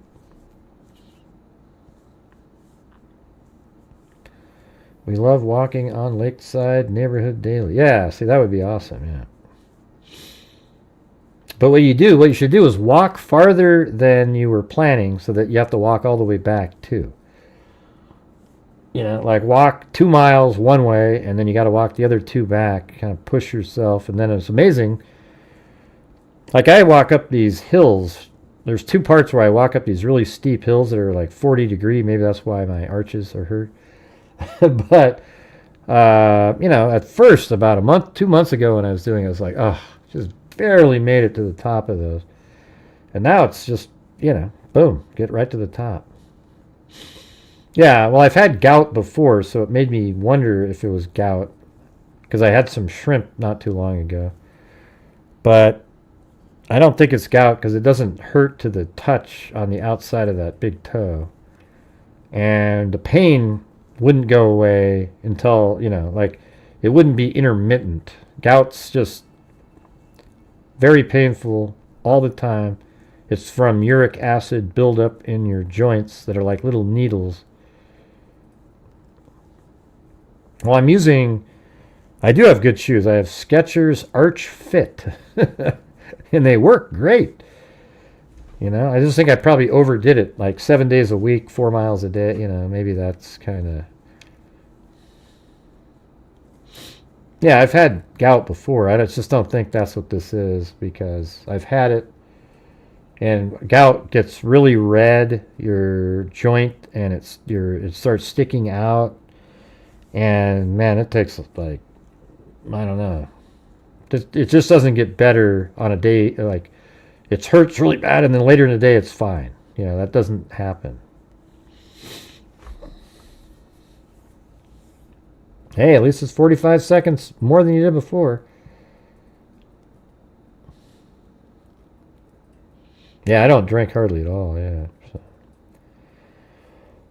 Yeah, I think it's mainly, it's gout's not really from drinking, okay? It's from, if you eat a lot of shellfish or like shrimp and things like that, steak, you know, and combine it all together, and you don't drink a lot of water, then you can get gout.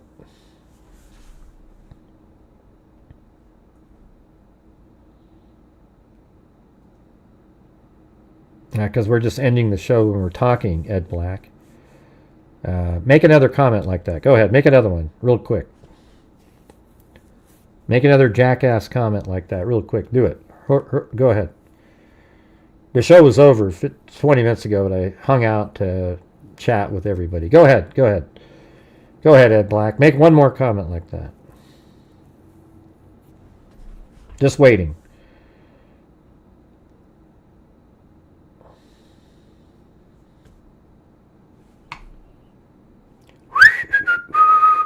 You're so interesting.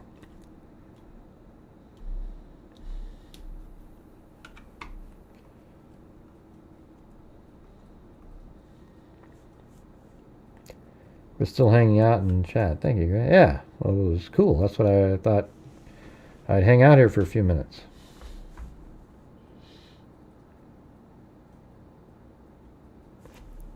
Jeepers creepers. What?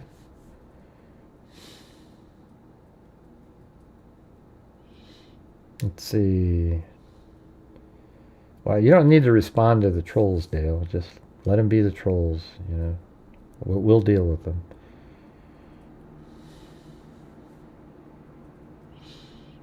Yeah, I'm just going to block Ed Black. You know, give him a chance to get one more diss in, but see you later. Don't have time for people like you. You're never a person that will ever be good on the show. Let's see. Some people are nasty. Hey, Gray, can you play those sound effects again that you were... why?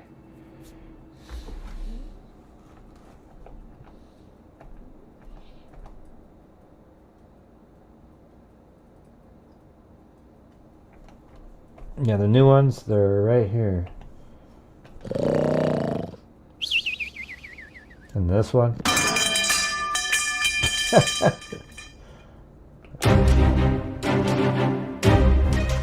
Tonight, on this very special, what was it called? Very special, what the hell was her name? That one actor. What was their name? Very special Blossom. Remember Blossom? Tonight, on this very special Blossom, Blossom encounters a nut job who showed up to her house and... Alright, we got that one and this one. See you around. See you around. See you around. Bye. Bye. Bye. You are a curious being. That's right, you trolls.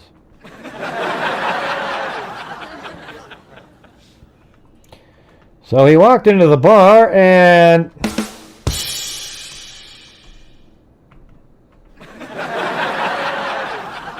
Let's see. Come on, thank you very much. Thank you so much. Thank you, thanks.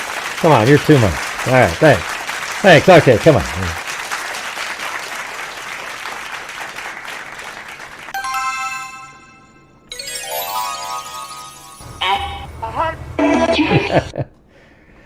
what is your opinion about the Papa Rogers account? Do you think that he is connected to that? Well, you know what? I don't know. Law enforcement says they couldn't find a connection to Papa Rogers. In fact, they actually believe it's a female and maybe this Asian lady who was doing this. All right, so I don't know. I don't think so. I didn't think he was, then I thought he was. Now I don't think he is. I guess we might not ever know the answer to that.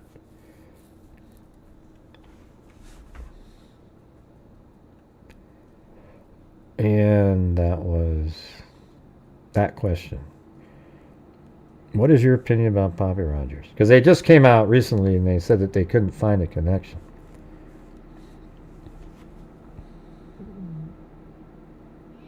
The curious being one? You are a curious being. Yeah, anytime the Kohbergers come in, we say that. I thought it was too, but the part that I thought people were putting too much weight on was him saying about the sheath. Oh, it must have he must have left the sheath. To me, that was just good deductive reasoning that he used, because it was already in the media that they were looking for a K-bar knife, and they'd said it was a fixed blade knife, and then he was wondering, well, how would you know it was a K-bar knife? Oh, they must have found the sheath. You know, it makes sense. It's not, it's just somebody thinking through something. So, to me, that wasn't a big deal. I've mentioned that a million times.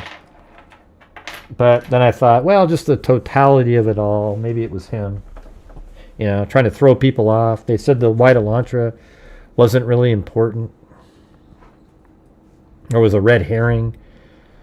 But what was weird is he was telling the truth a lot, but then that was something that might identify him. So, I don't know. And he seemed like they didn't have the amount of time correct. Why would he need to lie about... He said, yeah, it took place in 15 minutes. Well, that's not even right, really. It's within 12 at the most, but it's really, really probably like 5 or 6. And so he was off on that. And there's no reason to lie about that. It's not protecting him. His identity.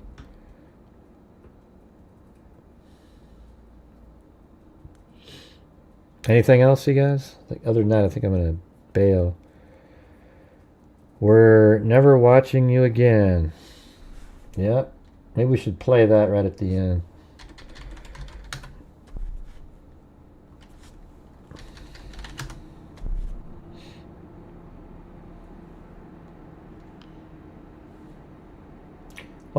So the Idaho State Police is probably pretty big they're the main, the larger investigative agency, like a higher level.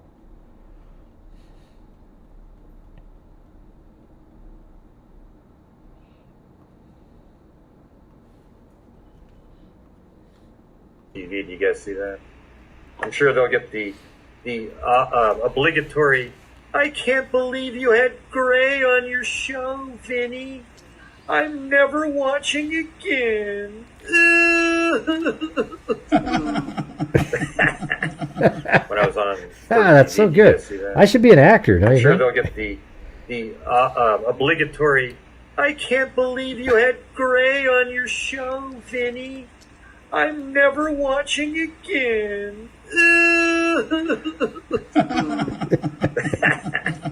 When I was on Court TV, do you guys see that? I'm sure they'll get the obligatory, I can't believe you had gray on your show, Vinny. I'm never watching again. That's what they do, for God's sake. You guys see that?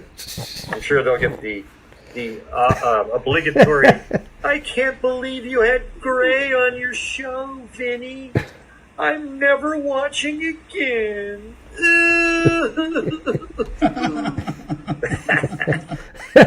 See, what's cool at the end is, I guess it's cool because I'm laughing at the same thing.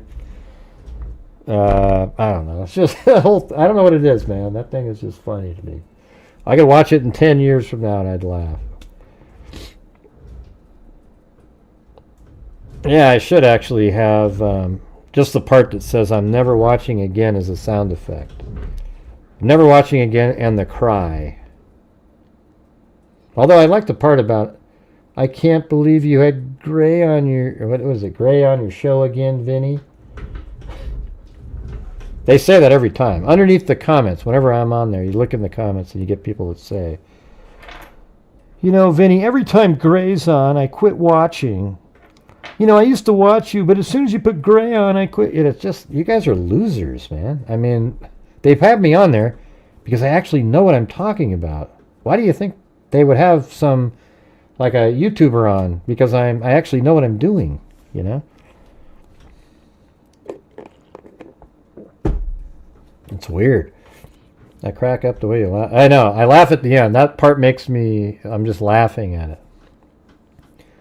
Because I'm laughing because I know it's sort of funny what I said. Plus, I feel like I'm giving a nice little jab at these idiots that make those comments all the time. Yeah, I'm going to make the mug. I think I got the front side done, but I need the that chain, get the ooh, and they put, I gave the changes earlier.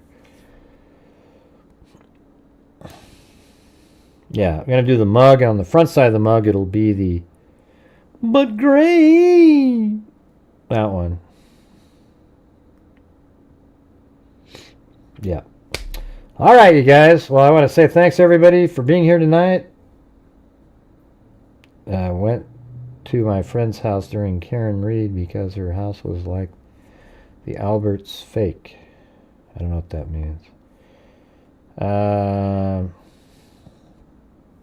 never watching again. The shirt, the mug, the whole works. Oh, yeah? Okay.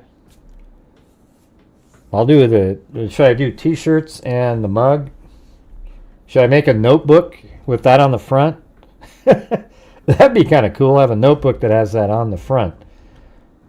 I'm never watching again. Except I got to get rid of my notebooks that I already have. There's so many of them. You guys have quit buying my notebooks. Like the notebook, the stress ball. Comes with a pen. Yeah, maybe I should do them. If you send in 20 to PayPal, I'll send you the notebook, stress ball, or, you know, I don't know. Because they don't, not if you're in the UK or Australia, though. Because it's already more than that just to send it. Unfortunately. But if you do like 20 to PayPal, I'll send you the notebook and stress ball and a poker chip. How's that?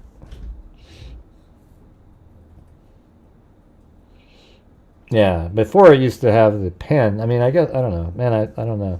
So I was doing 30. I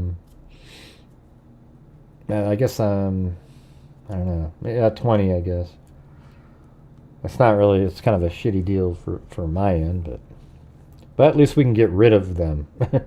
You know, like there's a whole notebook. It has, was this the one that has, who's on the front of this one? Chloe or something? Yeah, I think it's Chloe on the front.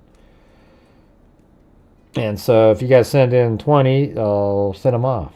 But you have to be in the United States for that deal.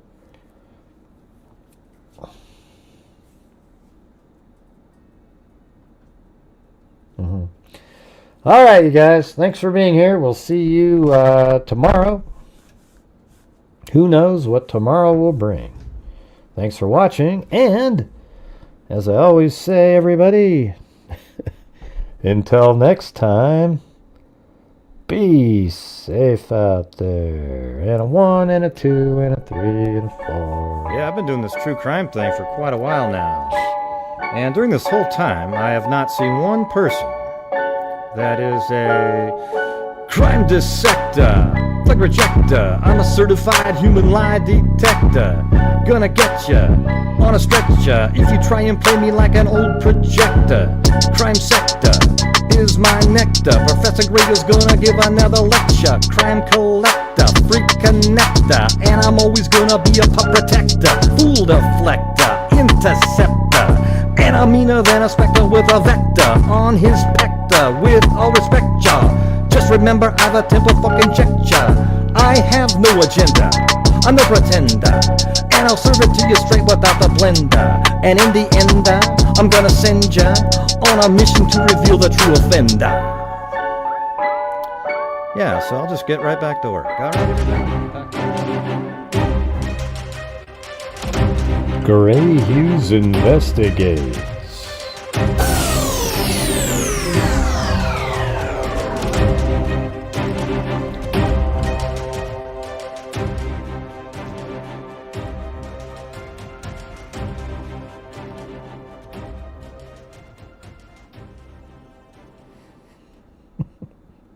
How'd you like that, everybody? Ah! Ha, ha!